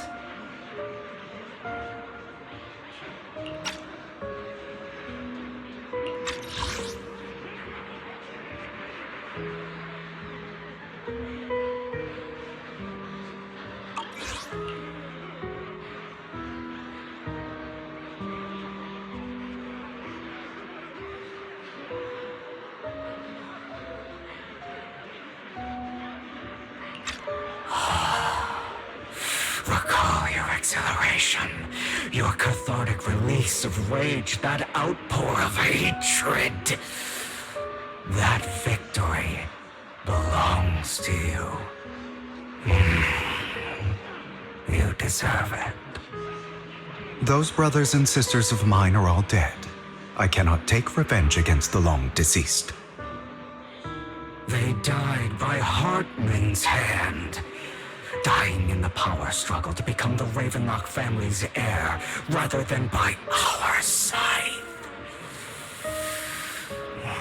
Boring. Boring? I find it hilariously ironic. Children who would murder their own kin for scraps of power dead at the hand of their uncle who followed their example. Is that not karma? Power struggles pitting kin against each other, betrayal, suspicion, and hatred between people of the same blood. It's like a curse written into the Ravenlock family's genes. Laughably stupid. Don't forget, my dear, that the same blood flows through your veins.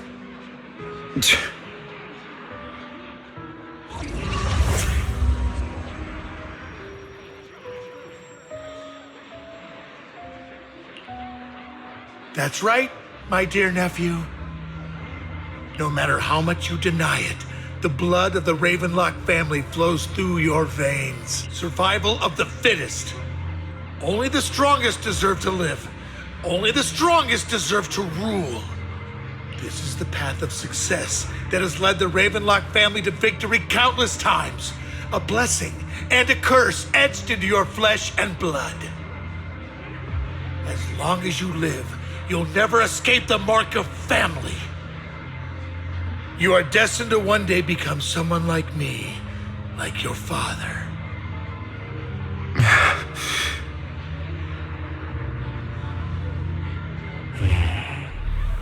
Is that fear I sense? I can see you trembling. Why does the Ravenlock bloodline terrify you so? I won't become like my father. Never. You won't become a failure like him. So relax. Our power eclipses him, and so does our ambition.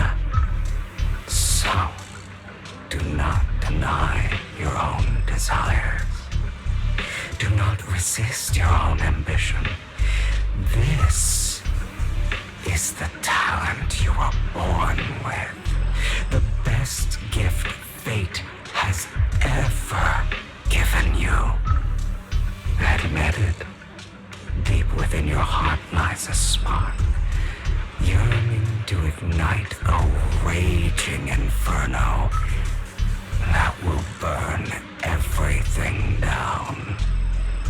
And I am that spark.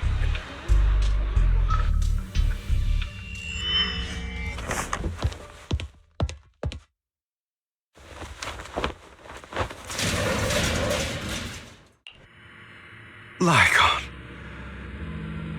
Never thought I'd be this genuinely thankful to see you.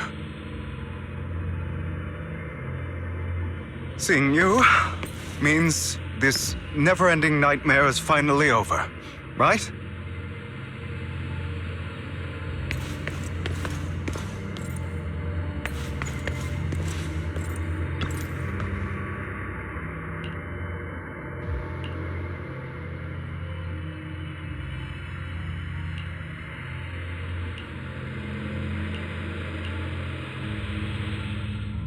I don't want to hear something like that from you. You have no idea what that man, my father, is really like. A person who stops at nothing for their own interests and ambitions. Just like what you're doing right now. And what do you think I'm doing this for? All of this was part of your plan. You knew where the Ravenlock family was going to be, so you set Mockingbird's target there. To seek revenge, you plotted to assassinate your own father, but he was too vigilant, and you failed. After almost being assassinated, your father was furious and locked everyone in the hall, but was unable to find the assassin. And what a coincidence that a hollow disaster just occurred in the vicinity. So he used it to eliminate all the unfamiliar faces there, turning them into victims of the Hollow, an easy feat for the Ravenlock family. So, the one who killed innocents was my father, not me.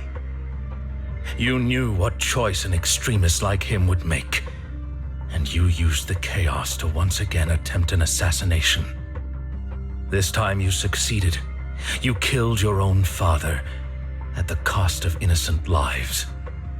Admit it, Hugo. You don't care about anyone else. The only thing you care about is your revenge. How is that any different from your father? Enough. I'm tired. I may hate him for betraying me, but he wouldn't say something like that. What? You aren't Lycon. You're the other me, hidden deep within my heart.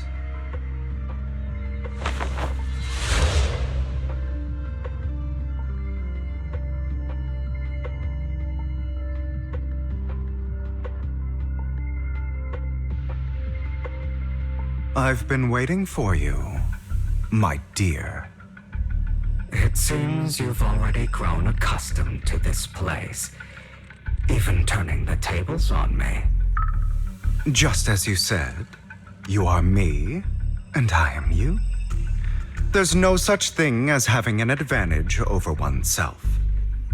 We are ultimately one and the same, forever inseparable.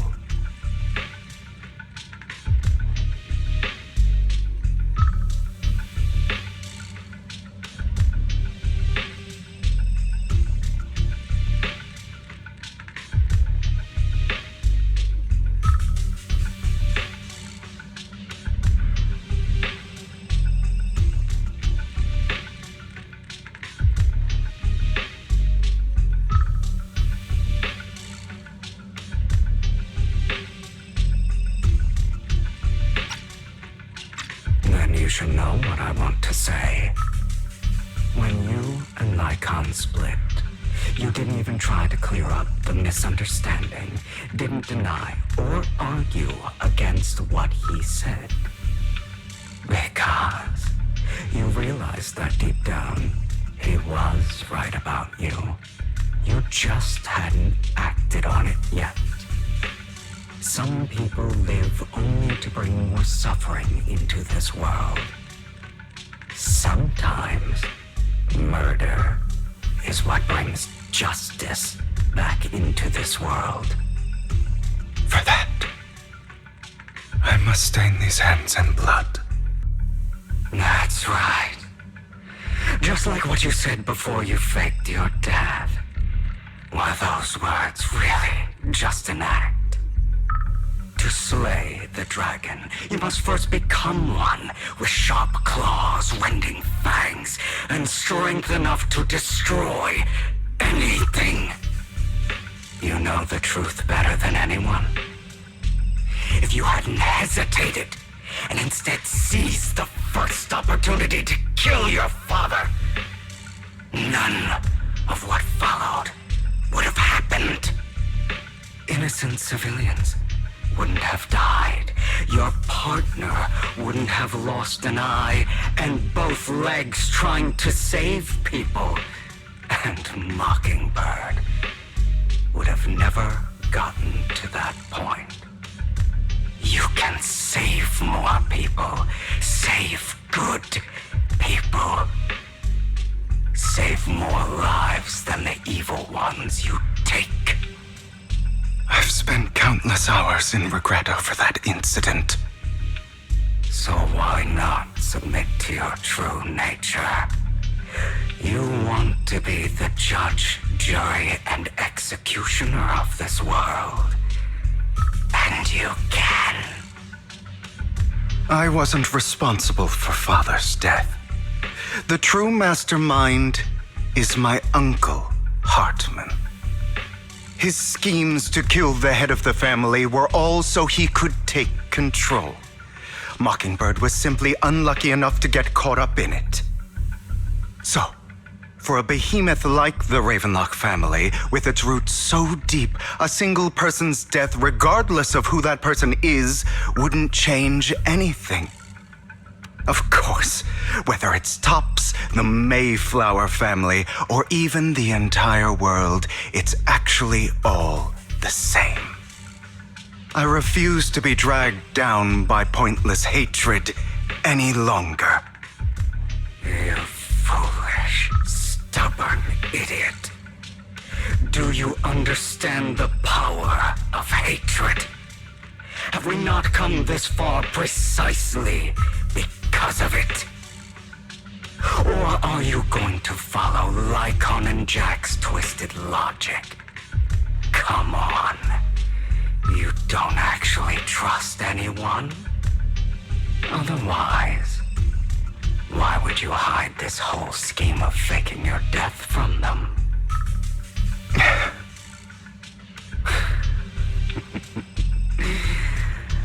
You've built an impenetrable wall around your heart, keeping everyone out. Of course you are right to do so. No one in this world can be trusted. Always.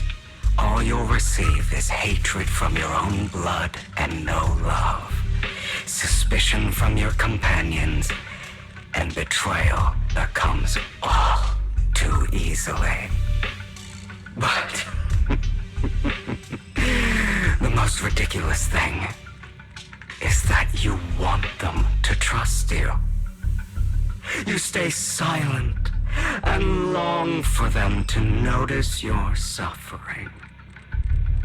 You yearn for your companion's understanding and trust. Idiot. That's why you are incapable of exploiting them for your own ends. You care about their safety even more than your own. But remember, only the weak need companions. And we are children born from hatred. We are different from them. I will never be like them, and I don't need to be. Come. Let me show you what powers we can wield. But you are me, and I'll never lose to myself.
Letting you consume me would be the real betrayal to myself.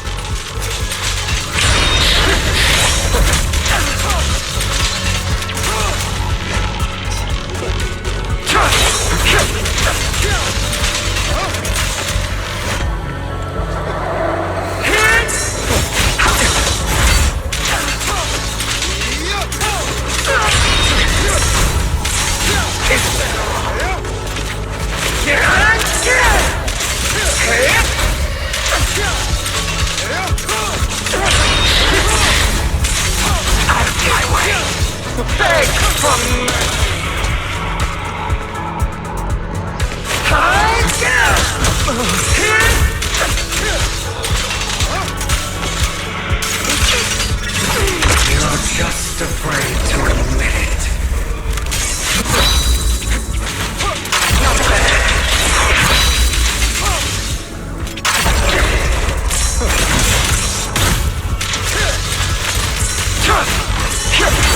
Trying to run, are we?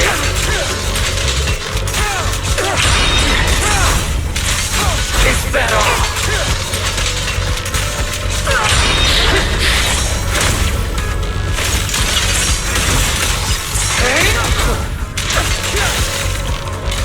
I have you now!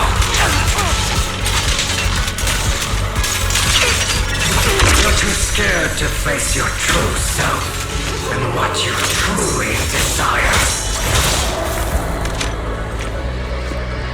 I'm scared!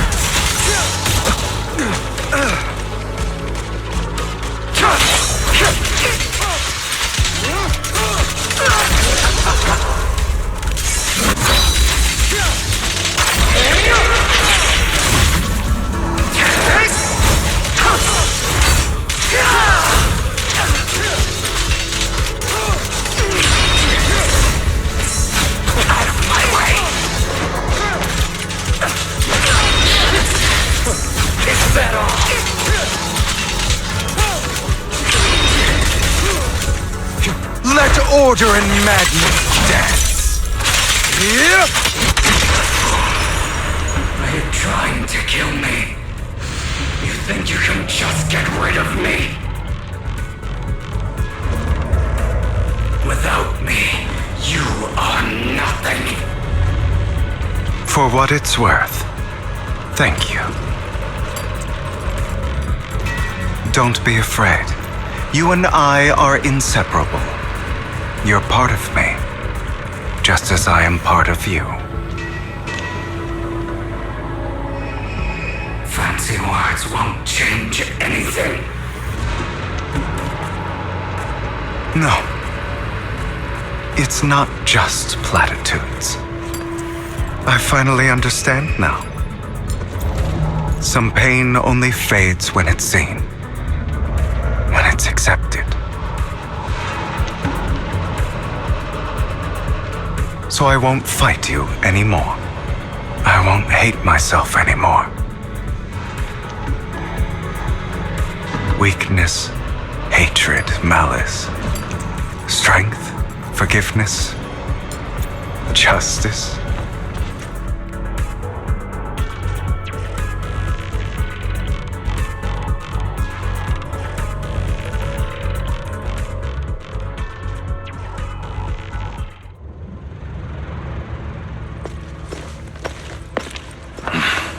Hugo, it's time.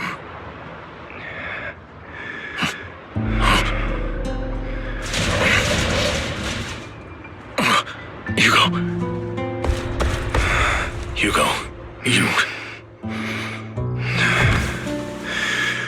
Did I scare you? I made it through. I won. No praise for me, my dearest partner.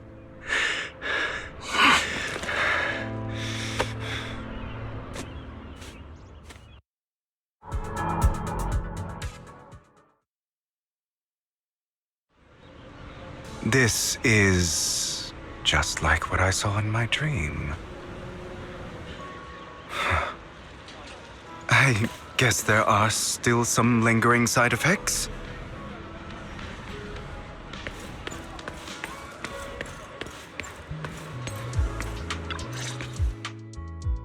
Ah, my former partner. You're still as punctual as ever. Are you sure you're fully recovered? How about we fight? And I'll show you how recovered I am. I refuse to fight someone who is in need of medical attention.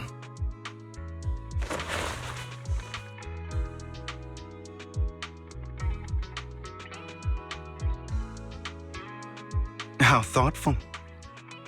I'm touched. Or perhaps is this simply part of Victoria Housekeeping's professional care? I'd rather you not starve to death.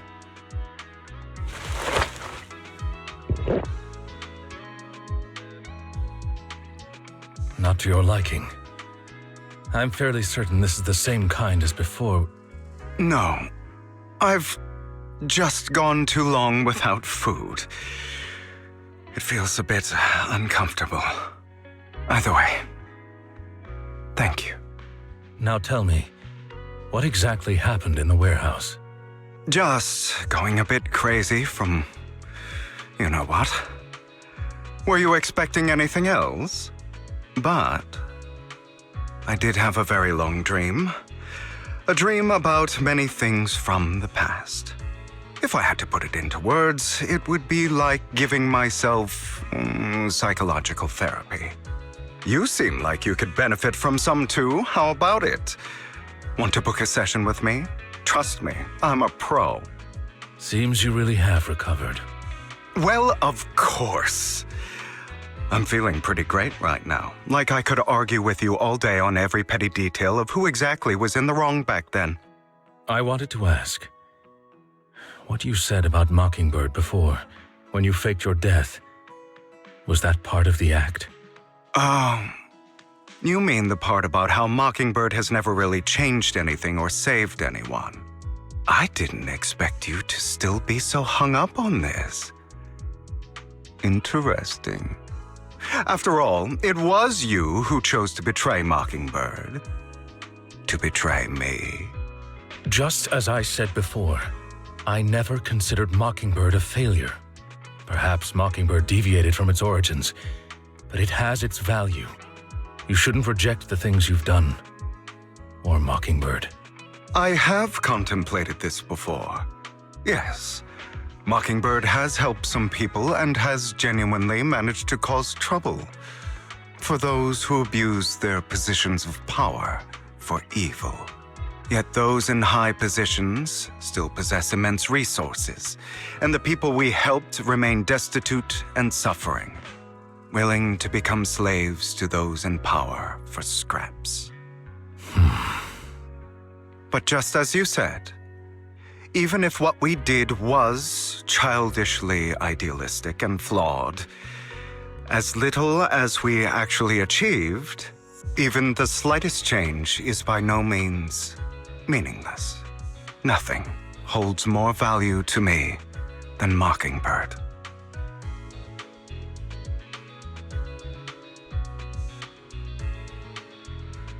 All right, let's catch up later. I still have things to do and need to wrap up my plan.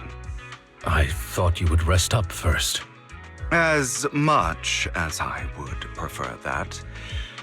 My dear uncle and the Exaltus fanatics likely would not give me such an opportunity. If all has gone to plan, the fish will have taken the bait already. And if everything goes very well, I'll soon have solid evidence of the Ravenlock family's crimes. Well then, thank you for your assistance, former partner. Let's part ways here. I'll go with you. Lycon, surely you don't think that because I just recovered, I'm too weak to deal with those useless fools. Hartman's actions will disturb the safety of New Eridu. As I serve the mayor, I should intervene. Very well, whatever. Let's go. And don't slow me down.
I'm sure you've heard about the missing workers from companies under the Ravenlock family, too.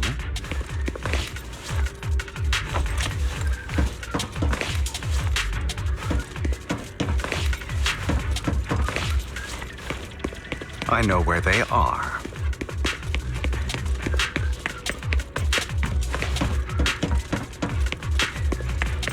Those are Ravenlock's men. The workers with them are the victims who were tricked into going into the Hollow. Yep.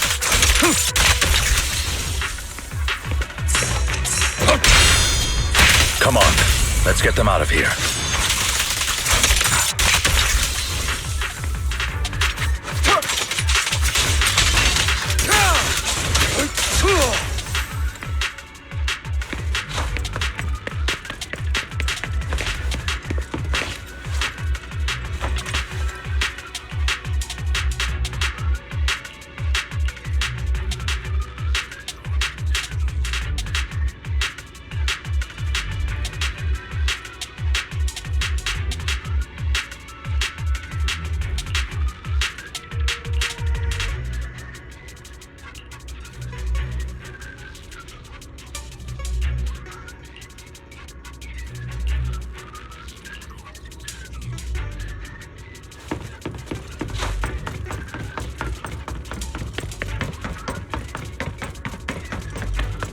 Bunch of nobodies. Annoying as hell. Kill them! You're welcome to try.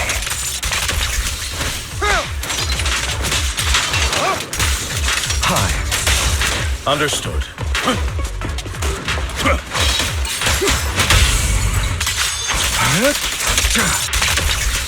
I'm not opposed to working with you. Yep.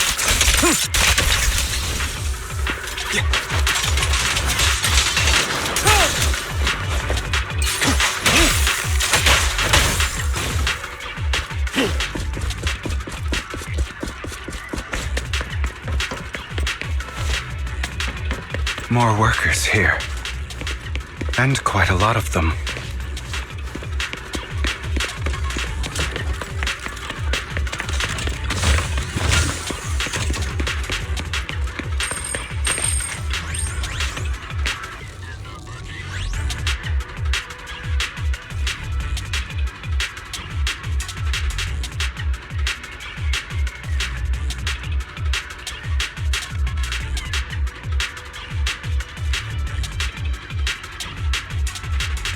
Is Hartman behind this, too?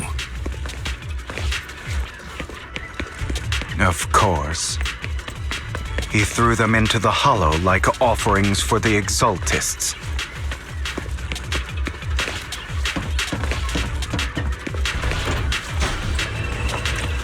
To him, those workers are just another resource, no different from the ether his company mines in the Hollow.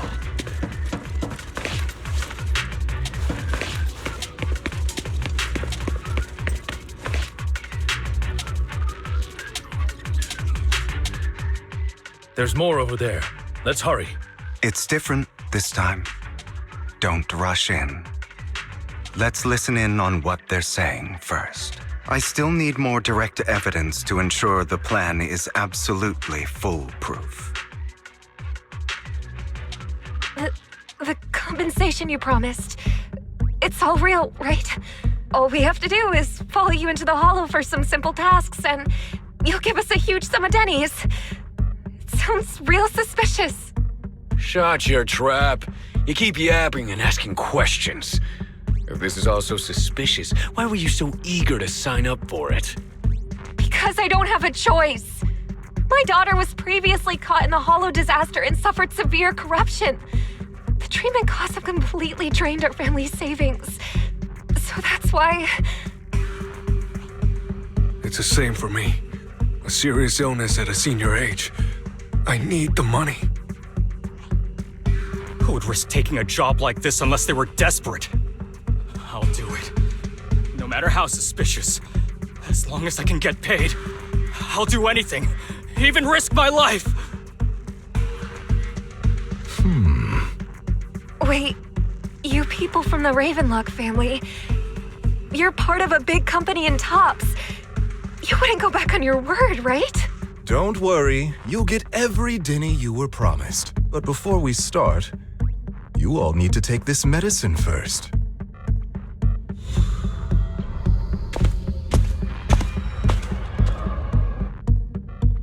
Bro, should we really be doing this already? These workers keep talking. We're wasting time like that, and the sooner they take it, the sooner it'll be over. Consider it an early release for them. What? You didn't say anything about having to take pills before. Look, this is good stuff, all right? It'll increase your ether aptitude. There's tons of people who'd kill for something like this. Exactly! You'll be working in the Hollow for several hours. This is essential medication. You have to take it before we continue. If you refuse, then you can forget about the job. Of course, you won't receive the compensation either. Lycon, what are you doing? Rescuing those workers, of course. There's clearly something off about those pills. We can't let them take them. Now is not the right time. As I said, we need more evidence to ensure the plan works. And as I said many years ago, you can't exploit innocence to achieve your goal. So that's how you see it.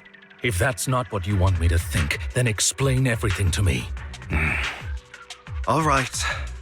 It's a little complicated, but simply put, these workers will be fine. Of course, it's your choice to trust me or not. But if you try to rush in, I will stop you. I trust you.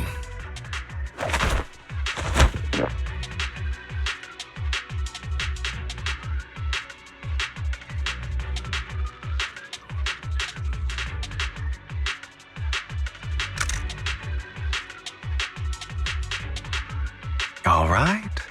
That's the evidence. Now we can go and beat them into the ground as much as you want. Don't forget, you owe me an explanation. Also, don't overdo it and kill them, even if they're the worst of the Ravenlock family. All right, Your Holiness, Saint Lycon. Who the hell are you? Why don't you take a guess? We're the ones here to stop you.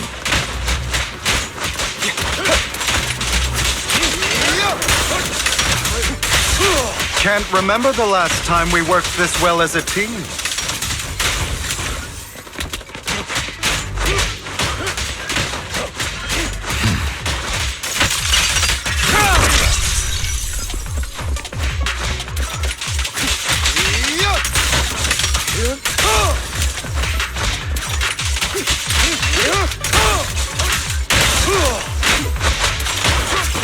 Your legs?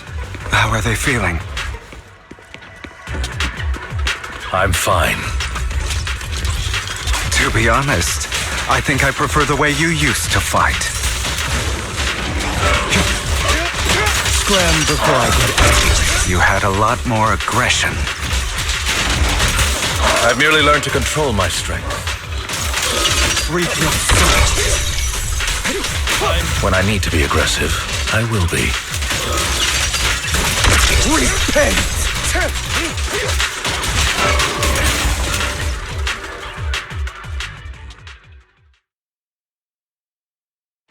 Damn it! Who the hell are you? How dare you mess with the Ravenlock family? Ravenlock. Savor the name while you can, for it will soon cease to exist. What's that supposed to mean? It means exactly what I said. I think this might be good for you. Sever your ties while you can. You still have a chance to walk your own path. The family's honor comes above all else. Is that really what you think? I saw the compassion on your face just now. You're not from the main family, right? That's why you were assigned to these trivial tasks. But in reality, there's no need for you to keep playing this boring game for them. I don't have a choice. From the moment I was born into the Ravenlock family, You always have a choice, if you're willing to act. All right. Let's end the small talk here.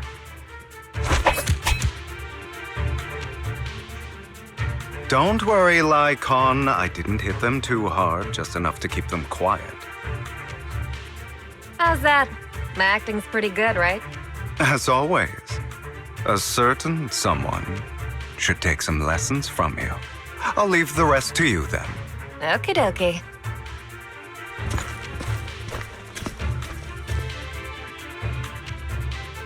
Okay, now can you tell me exactly what's going on here?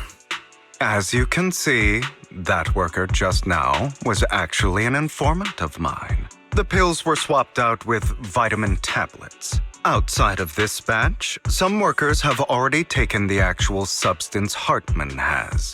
But rest assured, the antidote for it is already in development. I found the best in the field to help, and with the data I collected before, we should have results soon. I wanted to ask. The reason you decided to lock yourself in a room and endure the effects of the drug, besides getting evidence, it was also to collect data on this drug in order to create an antidote, correct? It seems you're not completely beyond hope. I thought you were just being stubborn. Sometimes I wonder if you know me at all. Then I have one last question. Why did you never tell me any of this back then? The truth is, I heard everything. That entire conversation between you and Jack. Before he passed away in that small attic. When Jack called you aside and gave you those warnings.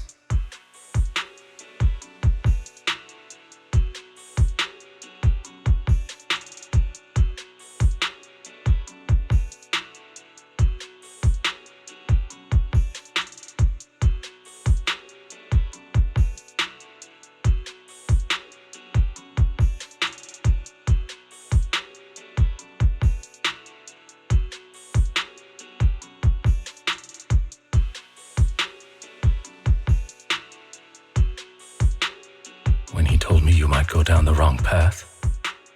That's right. You never said anything.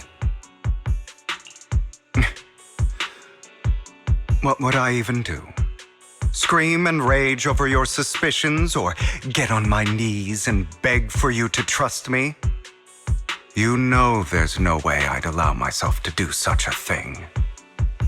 Besides, back then, even I was confused about myself. Jack, he... It's all in the past. You don't need to explain anything to me. Enough.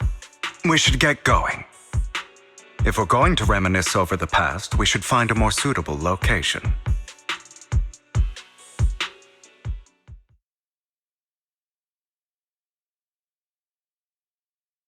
Lycon? That incident back then. I didn't do it. It was a scheme Hartman devised to take over the family. It was Hartman who killed my father, too. I only discovered the truth long after the fact. I did indeed attack my father, and I thought he was dead. But he wasn't. I couldn't kill him. And even before that, if I hadn't hesitated, none of what followed would have happened. Even now, I still think they deserve death. But I no longer care to personally deliver that fate. They're beneath me. And I have more important things to do. You... I know we may never agree on that point, Lycon. I once wanted to fight against those ugly truths that defined me, but I discovered that the more I rejected them, the more painful it became. So, I could only accept that crazed, hateful, and malicious side of myself. As long as I know I will never become like my father, like Hartman. That is enough for me. You've changed, but I think that might be a good thing. Don't patronize me. You've changed a lot too, compared to before. I still disagree with Jack's words, and I won't forgive your betrayal. I will walk the path I believe is right, even if I must tread over thorns and through the mud. But I will also allow you to walk your own path, Lycon. Should I say thank you? You're welcome. Come to think of it, we haven't talked about your legs and eye. It was just an accident, not your fault. I'm doing well now. I hope you are too. On the contrary, perhaps I should be the one apologizing. I misjudged you. I used to think you wanted power, that everything you did was for your own ambitions. I thought you wanted the power to pass judgment on all in this world like a god. I am a god. I am my own god. Or you could say that in this world, everyone is their own god. There are many things that we are powerless to change. But there are also many choices we can make. Just as I said before, I am the only one who can kill me or save me. I'm glad you think that way. Let's go. I still have one last thing to do.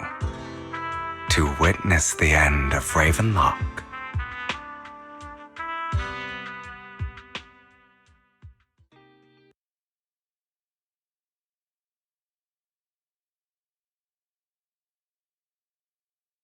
You really think you can take my place if I die? Never, you filthy bastard! Your little tricks mean nothing. As long as the Ravenlock family stands, I can still get back on my feet. You still don't get it, do you? This was never about avenging my father. And I don't care about taking your place. I didn't come this far just to kill you. That'd be pathetic. Right on cue. Why don't you take a look at this, Uncle? On behalf of TOPS, I'd like to clarify that we had no involvement in the Ravenlock family's actions. TOPS is officially terminating all partnerships with the Ravenlock family, effective immediately. We will have no further affiliation with them. Are you crazy? What the hell do you get out of ruining the Ravenlocks? You want to be a petty thief forever? Thief? Oh, Uncle. Allow me to reintroduce myself. I'm the name people whisper about. The one who robs the rich and gives to the poor. I'm the master con artist who can fool anyone, anytime. I'm the leader of Mockingbird. The one who turns every headline into my own stage. I have friends who'd catch me if I fall, partners who'd shed tears for me, and allies who always have my back. I am Hugo Vlad. You're the one who needs the Ravenlock name. I never did. You ungrateful bastard! You should have never been born. You flatter me. Same goes for you, Uncle.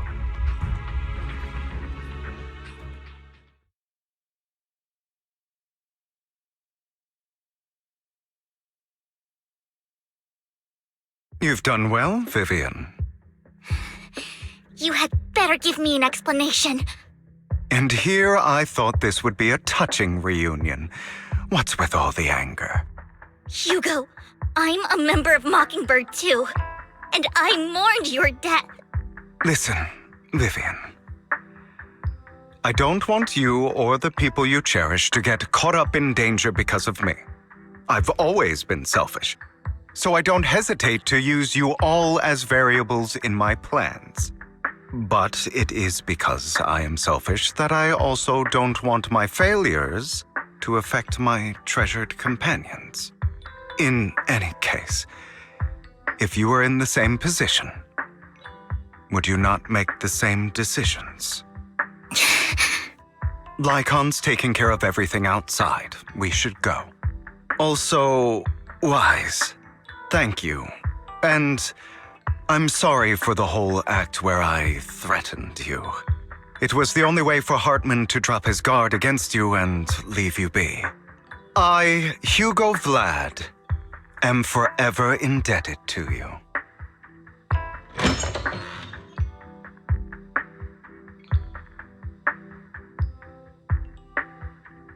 Master Proxy, although it is late, there is some important intel that I must give you now. Did you know about Hugo's plan to fake his death and everything that's been happening, Lycon? I was simply playing along. After all, I could not determine whether Hugo's plan would pose a threat to you. You are a student of the mayor's late friend, and I am obligated to protect you. You still have that habit of finding awkward excuses when you're embarrassed. Mr. Hugo Vlad, if you have any important intelligence to share, please do so with haste. I need to return to rest before midnight. You two sure are, close. For the sake of a certain old fossil's sleep schedule, I'll keep it brief. I learned from Camille that Dina intends to embed the sacrifice core into the sacrifice. Apparently, it will make the sacrifice much stronger. Sacrifices created this way will not retain their minds and will indiscriminately attack all living beings, including their creator.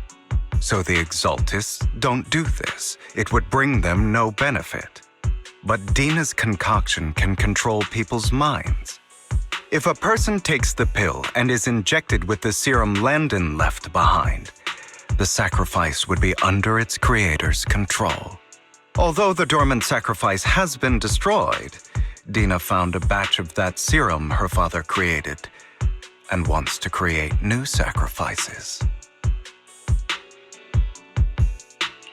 Putting aside the sacrifice for now, Hartman's sacrifice core is fake. We don't know where the real one disappeared to. The real core has always been here. Here? In Lord Phaethon's video store? Vivian, do you remember when I suggested you give that collectible to our dear Proxy? I remember. But that was just an ordinary pendant. And I've met the person who submitted it. She has absolutely no connection to the Exaltists. How about our dear Proxy take out that pendant so we can take a look?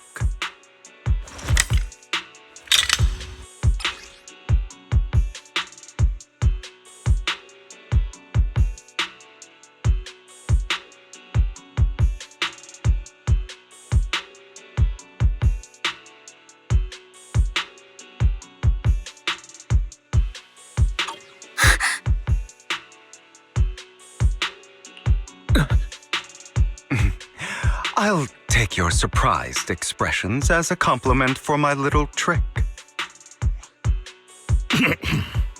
I will hand over this core to the mayor as agreed, since he fulfilled his promise to protect Vivian and the manager while I was pretending to be dead. I won't go back on my promises. No wonder the mayor would promote rhetoric favorable to Mockingbird. I can't believe I thought he was actually being sincere.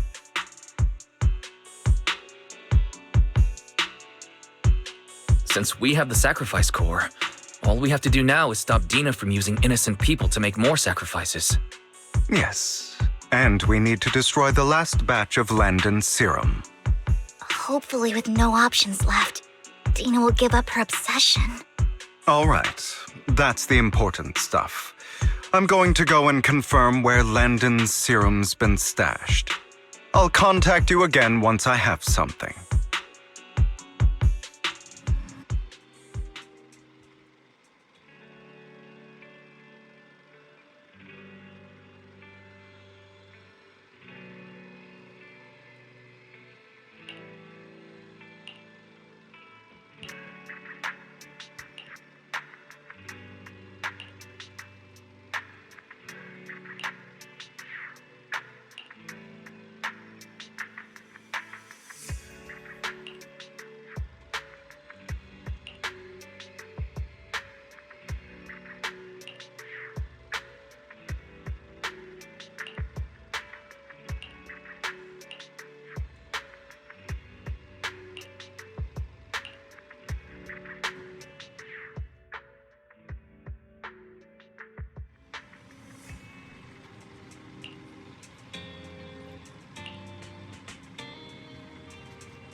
Landon's stash should be somewhere nearby. I did some digging. Some of the missing workers were brought here too.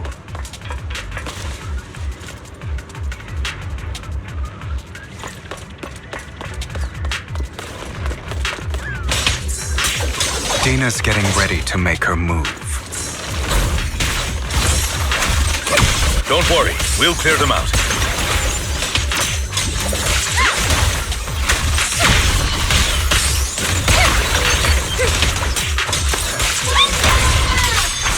Yep. I'm part of Mockingbird. In position.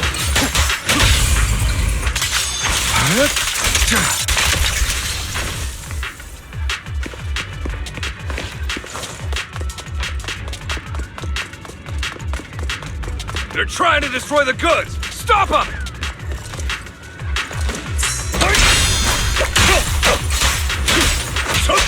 We need to take care of the guards first. Yep. I'm part of Mockingbird. Please. Allow me. Some of the serum is stored in this warehouse.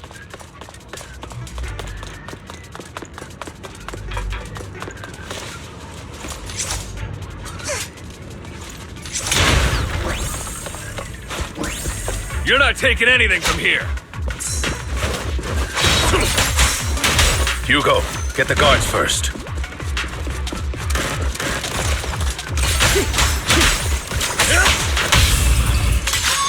Yep.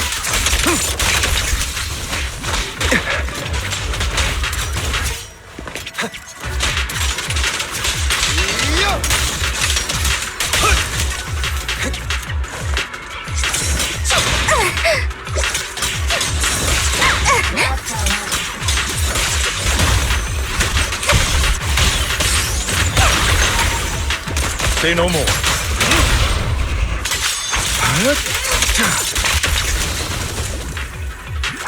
You just stepped into your own graves!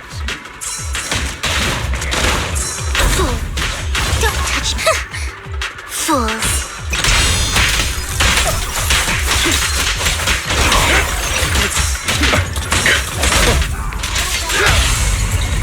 Stay calm now.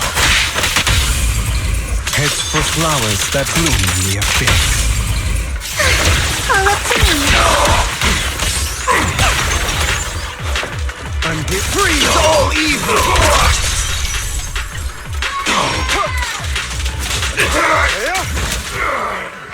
I'll take you.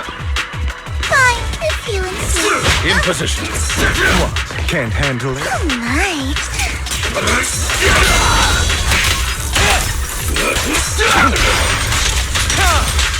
Out of my way! I'll take you.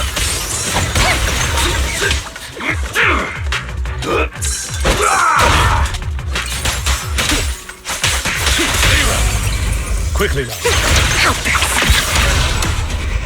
Tales for the dawn that sets the world alight. More of Landon's serum survives than expected.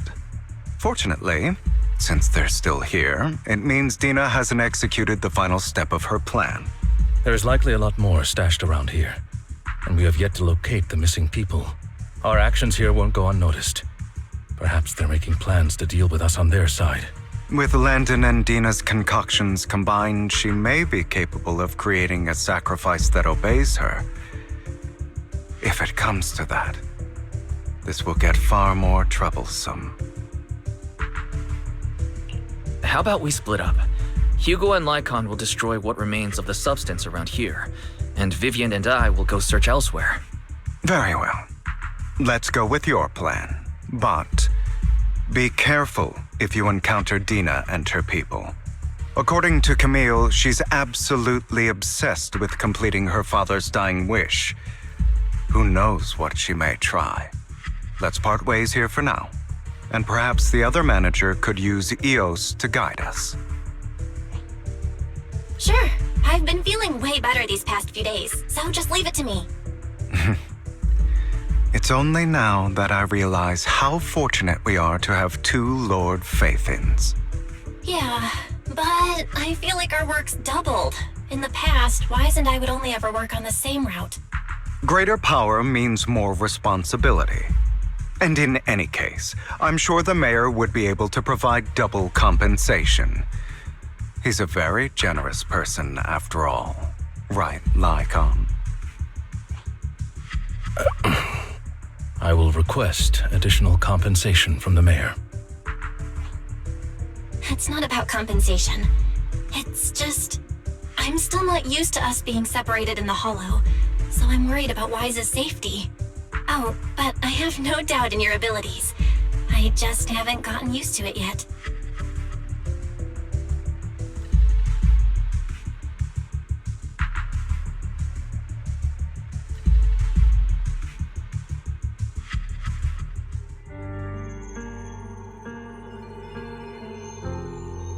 This is the future I saw. Lord Pathan.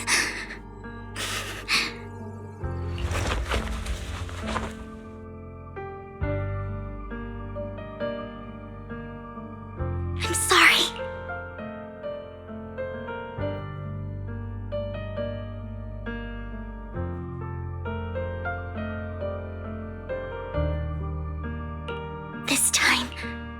I will make sure the future I saw does not come to pass.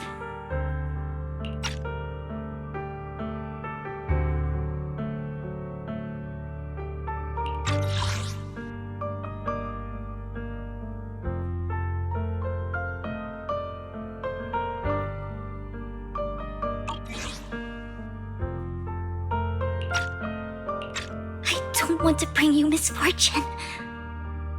That's all I wish for.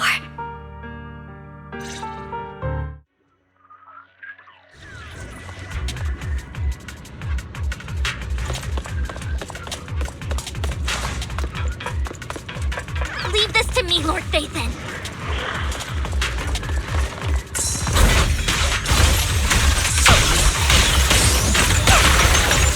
Help me!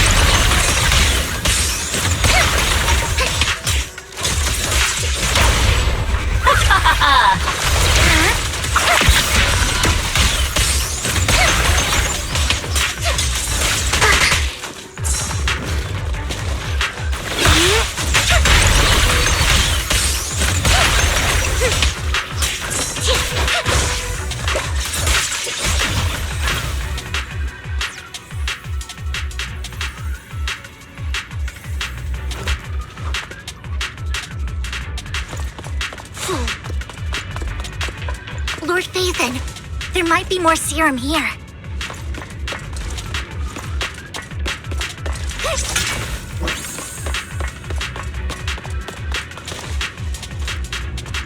Don't touch me.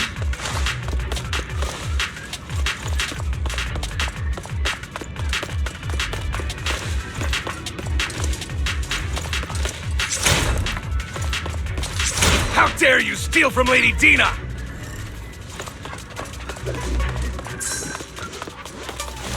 Look around. I'll try to go easy on you. No promises.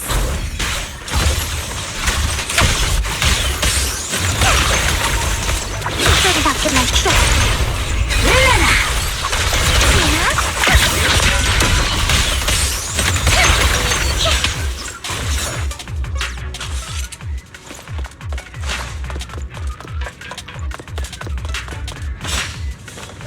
There are containers by the fissure.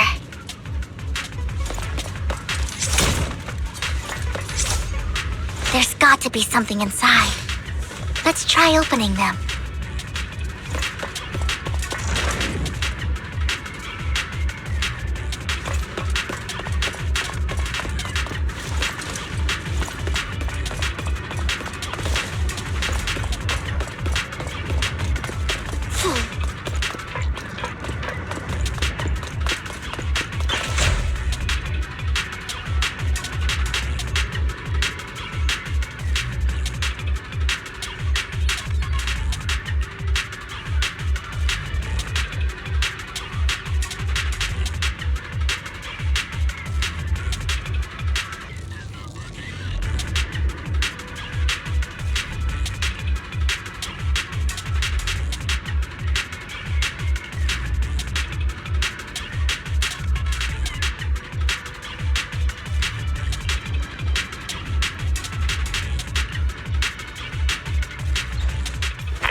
It must have been tough for you to find this place.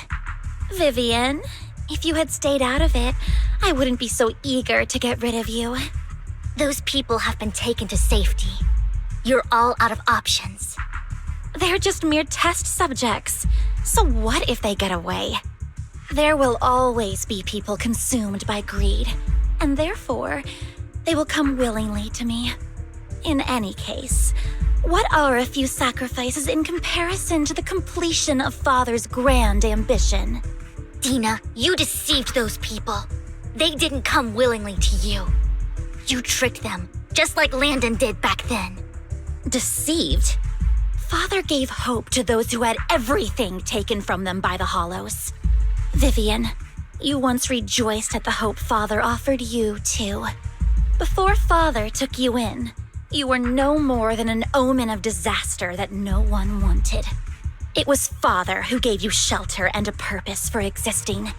Do you remember the first time you bestowed a blessing under Father's guidance? How did you feel when that person looked at you with adoration and gratefulness? That was the first time you felt hope. Like your existence had a purpose, right? Don't forget that it was Father who, through what you call deception, gave you hope. And you, what have you done? You basked in Father's attention and everyone's adoration, only to destroy everything. Do you think that by leaving the Exaltists, those people will live better lives? Of course not. Those who suffered under the Hollows will only continue on as walking corpses, without the hope Father gave them. Do you really think you're some sort of savior, Vivian? In the end, you're just an ungrateful brat who brings misfortune to those around her. It was you who destroyed everyone's hope.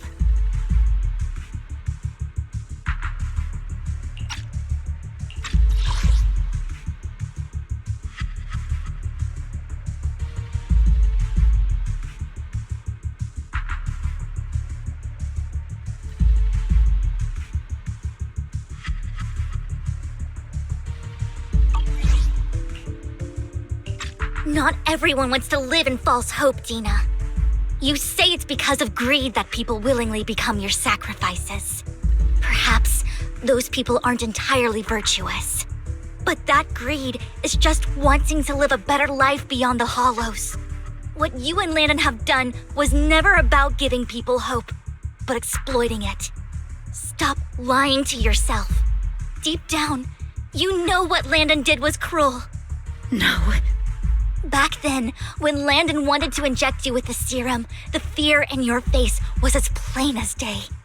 I saw it all clearly. If all of this is as righteous as you claim, then why did you make such an expression, Dina? Don't look at me with such pity! Father did nothing wrong. All of this is to make something of the Hollows other than disaster. That's everyone's only hope. Dina, it's not too late to stop. Stop living in this lie. You know what would happen if a sacrifice loses control and escapes the Hollow. It's not the Hollows that are to blame for those people's deaths, but the hope you keep talking about. That will cause more despair and claim more lives. That is merely the necessary sacrifice to accomplish a greater goal. No one deserves to be a sacrifice. Your hypocritical magnanimity disgusts me. I can always go and get more test subjects if they've escaped. And I will be able to replicate Father's serum with enough time. With you gone, I'll be able to complete Father's gift to the Creator and fulfill his last wish. Camille, release the failed subjects. Lady Dina. Camille, are you going to do what you did before? You keep saying you'll follow the Creator, but it's all lies. Lady Dina, the Hollows took my family from me. I understand that there's no way to get back what I've lost. It was Lord Landon who told me that the Creator would guide me. One day, Hollows will no longer be disasters. Everyone will be able to survive inside them. I look forward to the day when this hope becomes reality. I watched you grow up, and I know that you've always looked up to your father. He gives you hope, and I destroyed that hope with my own hands. I know the pain of loss, so I've always felt guilty. I want to atone for the hope I destroyed. But Dina, I don't want to ruin more lives. And I don't want to continue watching you destroy yourself. Vivian is right. Not everyone wants to live in false hope. So, please, stop. Camille, are you abandoning me too? I'm not abandoning you. I just don't want to see you go past the point of no return. The point of no return. I passed that point ages ago. No, Dina. You can still turn back. I'll be your way back. Where are you going, Camille? I made a deal with Hugo and the mayor. If someone needs to take the fall for this, let it be me. I did it. All of it. I've been forcing Landon's only daughter, Dina, to research how to create sacrifices. I colluded with the Ravenlock family for my own gain.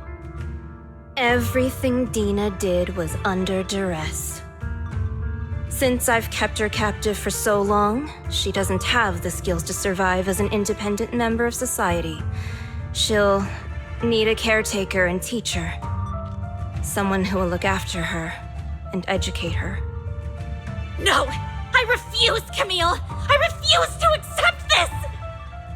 Dina, I'm going to dispose of those failed subjects. I won't allow it! You'll die! I won't allow it! You can't leave me. I command you!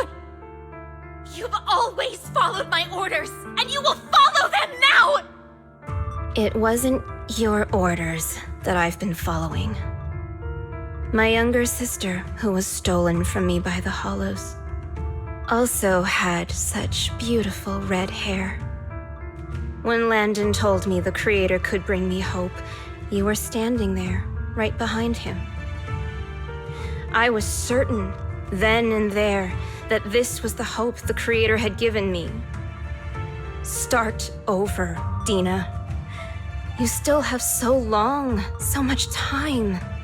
You'll make friends, find people who love you, and make many beautiful memories. That's not what I want! Camille, you're not allowed to die! I won't allow it! I won't allow it!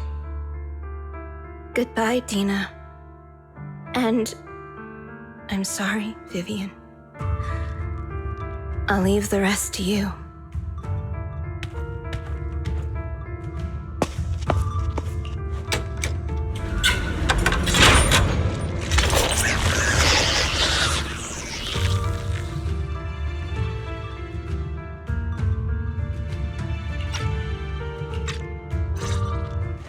Let's take out these ethereals first. We can't let Camille's efforts go to waste.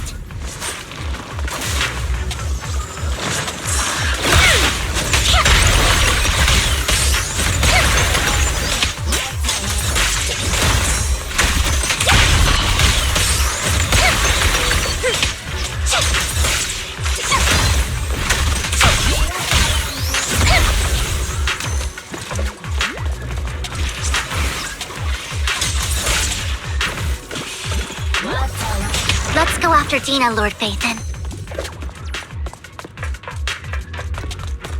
They must be on the other side of the fissure.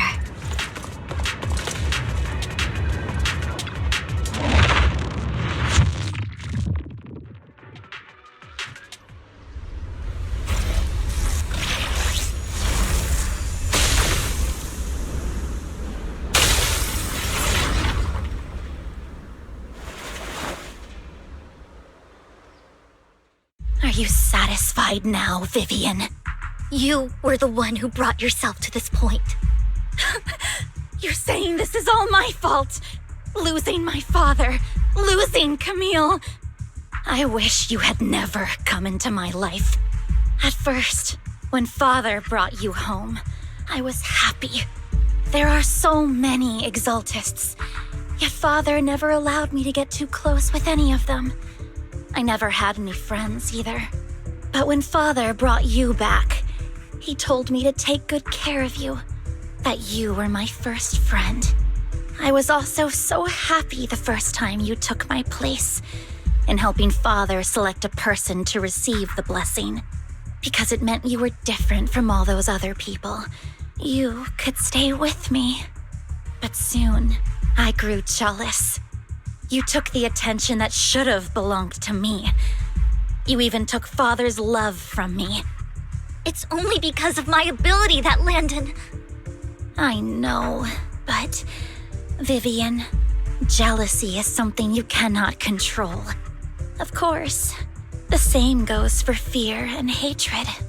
I was terrified that one day you would look at me and shed tears. I knew if that day ever came, Father would not hesitate to force the blessing upon me. And when that day did come, I hated you for causing my father's death. Tina, you knew everything about what happened back then, so... Why are you still defending Landon? And why didn't you tell me back then? If I had known earlier, maybe I could have found a way. Because it's the only thing that makes me more special than you, no? It proves I had Father's trust. I was more useful to him. Vivian, you said you wandered without a home ever since you were young, hated by anyone you encountered. You were happy to gain recognition from everyone and help Father when you were among the Exaltists. But in the end, you discovered you were being used, so you felt betrayed and hurt. Then, what about me? All I ever had was my father. I've never known a life outside of the Exaltists. Ever since I was young, my only purpose was to help Father select who was to be blessed. The only purpose I had was my father and the Exaltists. I've never been taught anything else, Vivian. It is what little value I have, and have ever had. In the end, you took even that from me, and completely destroyed it. You think you're doing good and fighting evil. You've only managed to affect a small part of your world. But have you ever wondered if maybe that's all there is to my world? I never wanted to hurt you. You are also my first friend. And that's why I wanted to save you back then. Save me? You and Camille all talk about saving me. Why don't you understand? To me, loss is so much more painful than death. Tina, you can start over. Everything Camille did was so you could live on. Let's leave the Hollow together. There are so many amazing places in New Eridu. This time, I'll take care of you. I've also met so many amazing people. I'm sure they'll love you too. Okay, Tina? Vivian, I can't forgive you. And I don't want to forgive you. I have nothing left. If what little hatred I do still harbor were taken from me, well, I refuse to be so pitiful. I won't apologize, Vivian.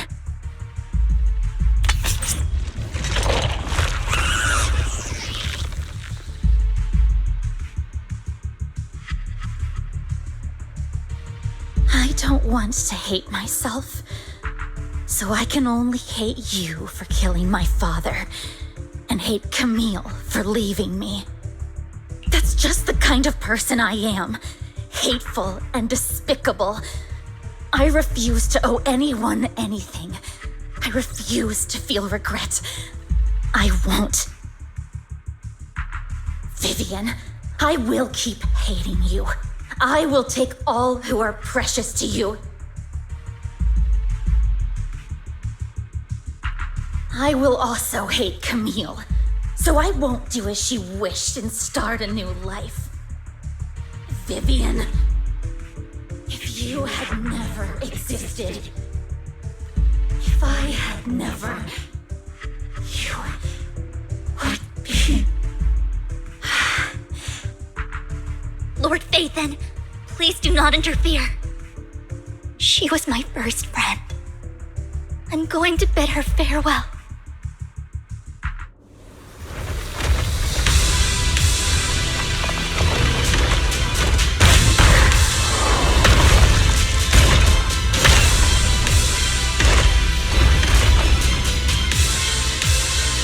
Tina, soon, pain will be over.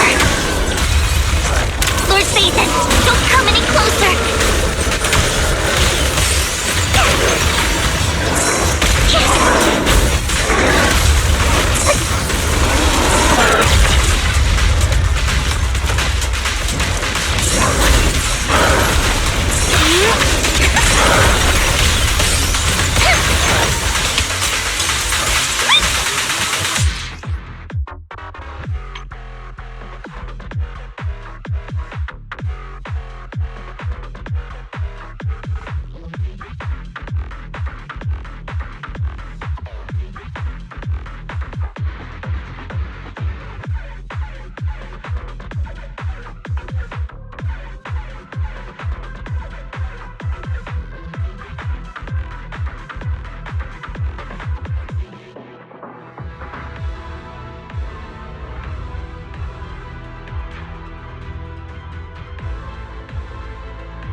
My dress dirty and okay.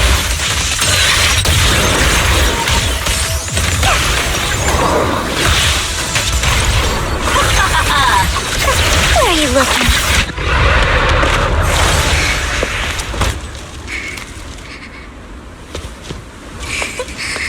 Vivian, behind you! Lies!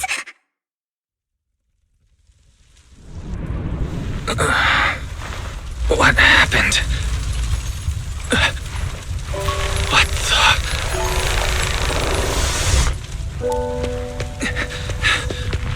Vivian! Lies. Don't come near me. This is my own choice.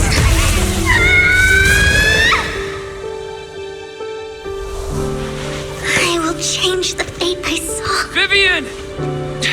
I just want you to remember me when I looked my best. Vivian! Careful. Vivian, your body. I'm sorry you had to see me like this, but I don't want to be the one that only brings misfortune anymore. No. There's got to be another way. It's so warm, and the night is beautiful. Vivian?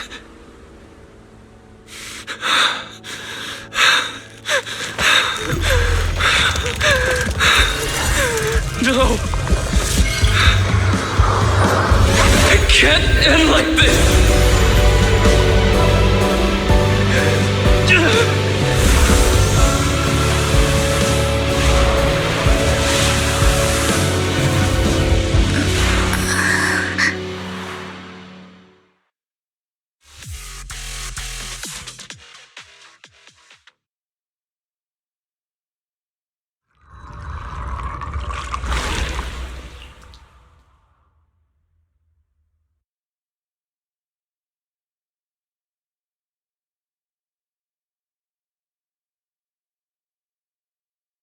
Wise.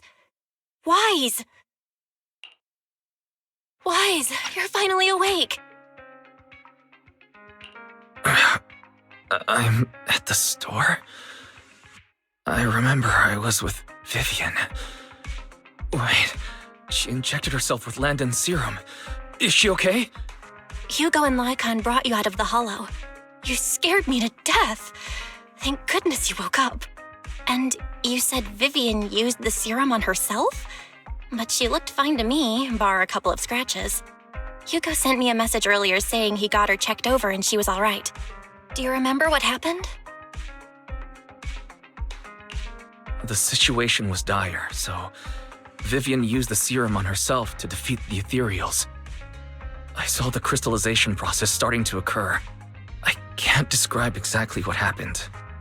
I saw something blurry, but I just wanted to stop Vivian's corruption process. I don't know exactly what I did, but then I lost consciousness. What happened after that?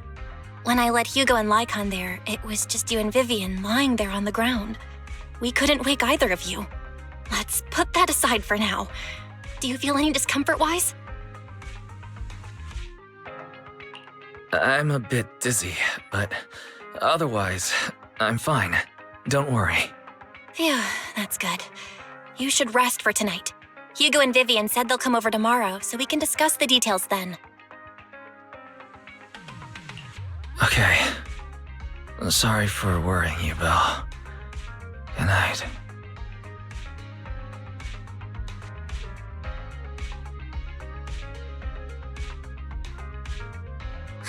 Lord Phaethon! How are you feeling? No headaches? Leg pains? Heart palpitations? Loss of appetite? Vivian? I was just so worried. Sorry. Anyway, Lord Phaethon, I'm so glad you're okay. What happened this time was all my fault. Things were dire, and you did what you had to. Plus, if it weren't for you, we wouldn't be here now. So what happened? Wise said he saw the crystallization process start. But I didn't see anything through EOS. Hugo? Lycon? Did either of you guys see it? Allow me to explain. Miss Vivian told us what happened after she awoke, and the mayor arranged a full medical checkup for her. Based on the results, Miss Vivian indeed shows mild corruption sequelae. But if the crystallization process had already started, the lingering effects should be far more severe. To be precise, if the process had already reached the point of mass surface crystallization, it should have taken no time at all to become an ethereal. So, the mayor theorizes that it was the etheric energy within Master Proxy's body that affected Vivian's condition and the surrounding etheric particles, causing Vivian's corruption to recede. Essentially, corruption is a reaction between the etheric particles inside the body and in the surrounding environment. Therefore, it's not necessarily irreversible, just that currently our mainstream method of defense is prevention. I'm having a hard time believing that, even if it's coming from you, Lycon. It's almost like you're claiming I can manipulate etheric energy. Master Proxy, you are special. This is a gift your teacher left you. A gift from our teacher? How come I never knew about it? I don't know all the details, so I cannot explain everything to you. My apologies. However, Miss Yixuan might be able to answer some of your questions.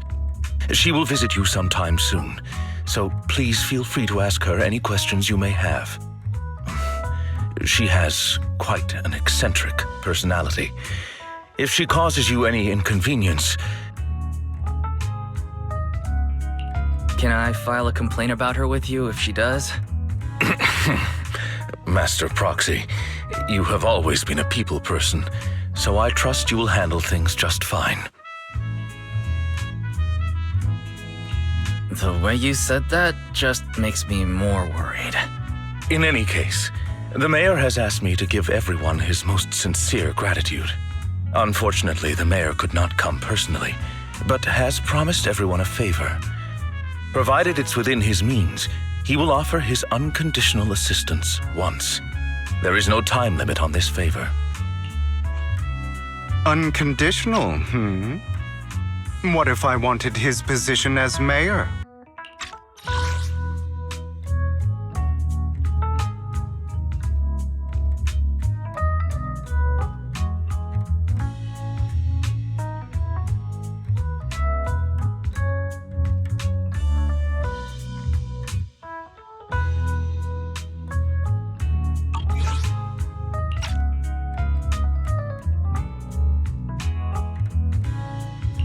If that is what you desire, then the mayor and his subordinates will be first in line to vote for you in the next election.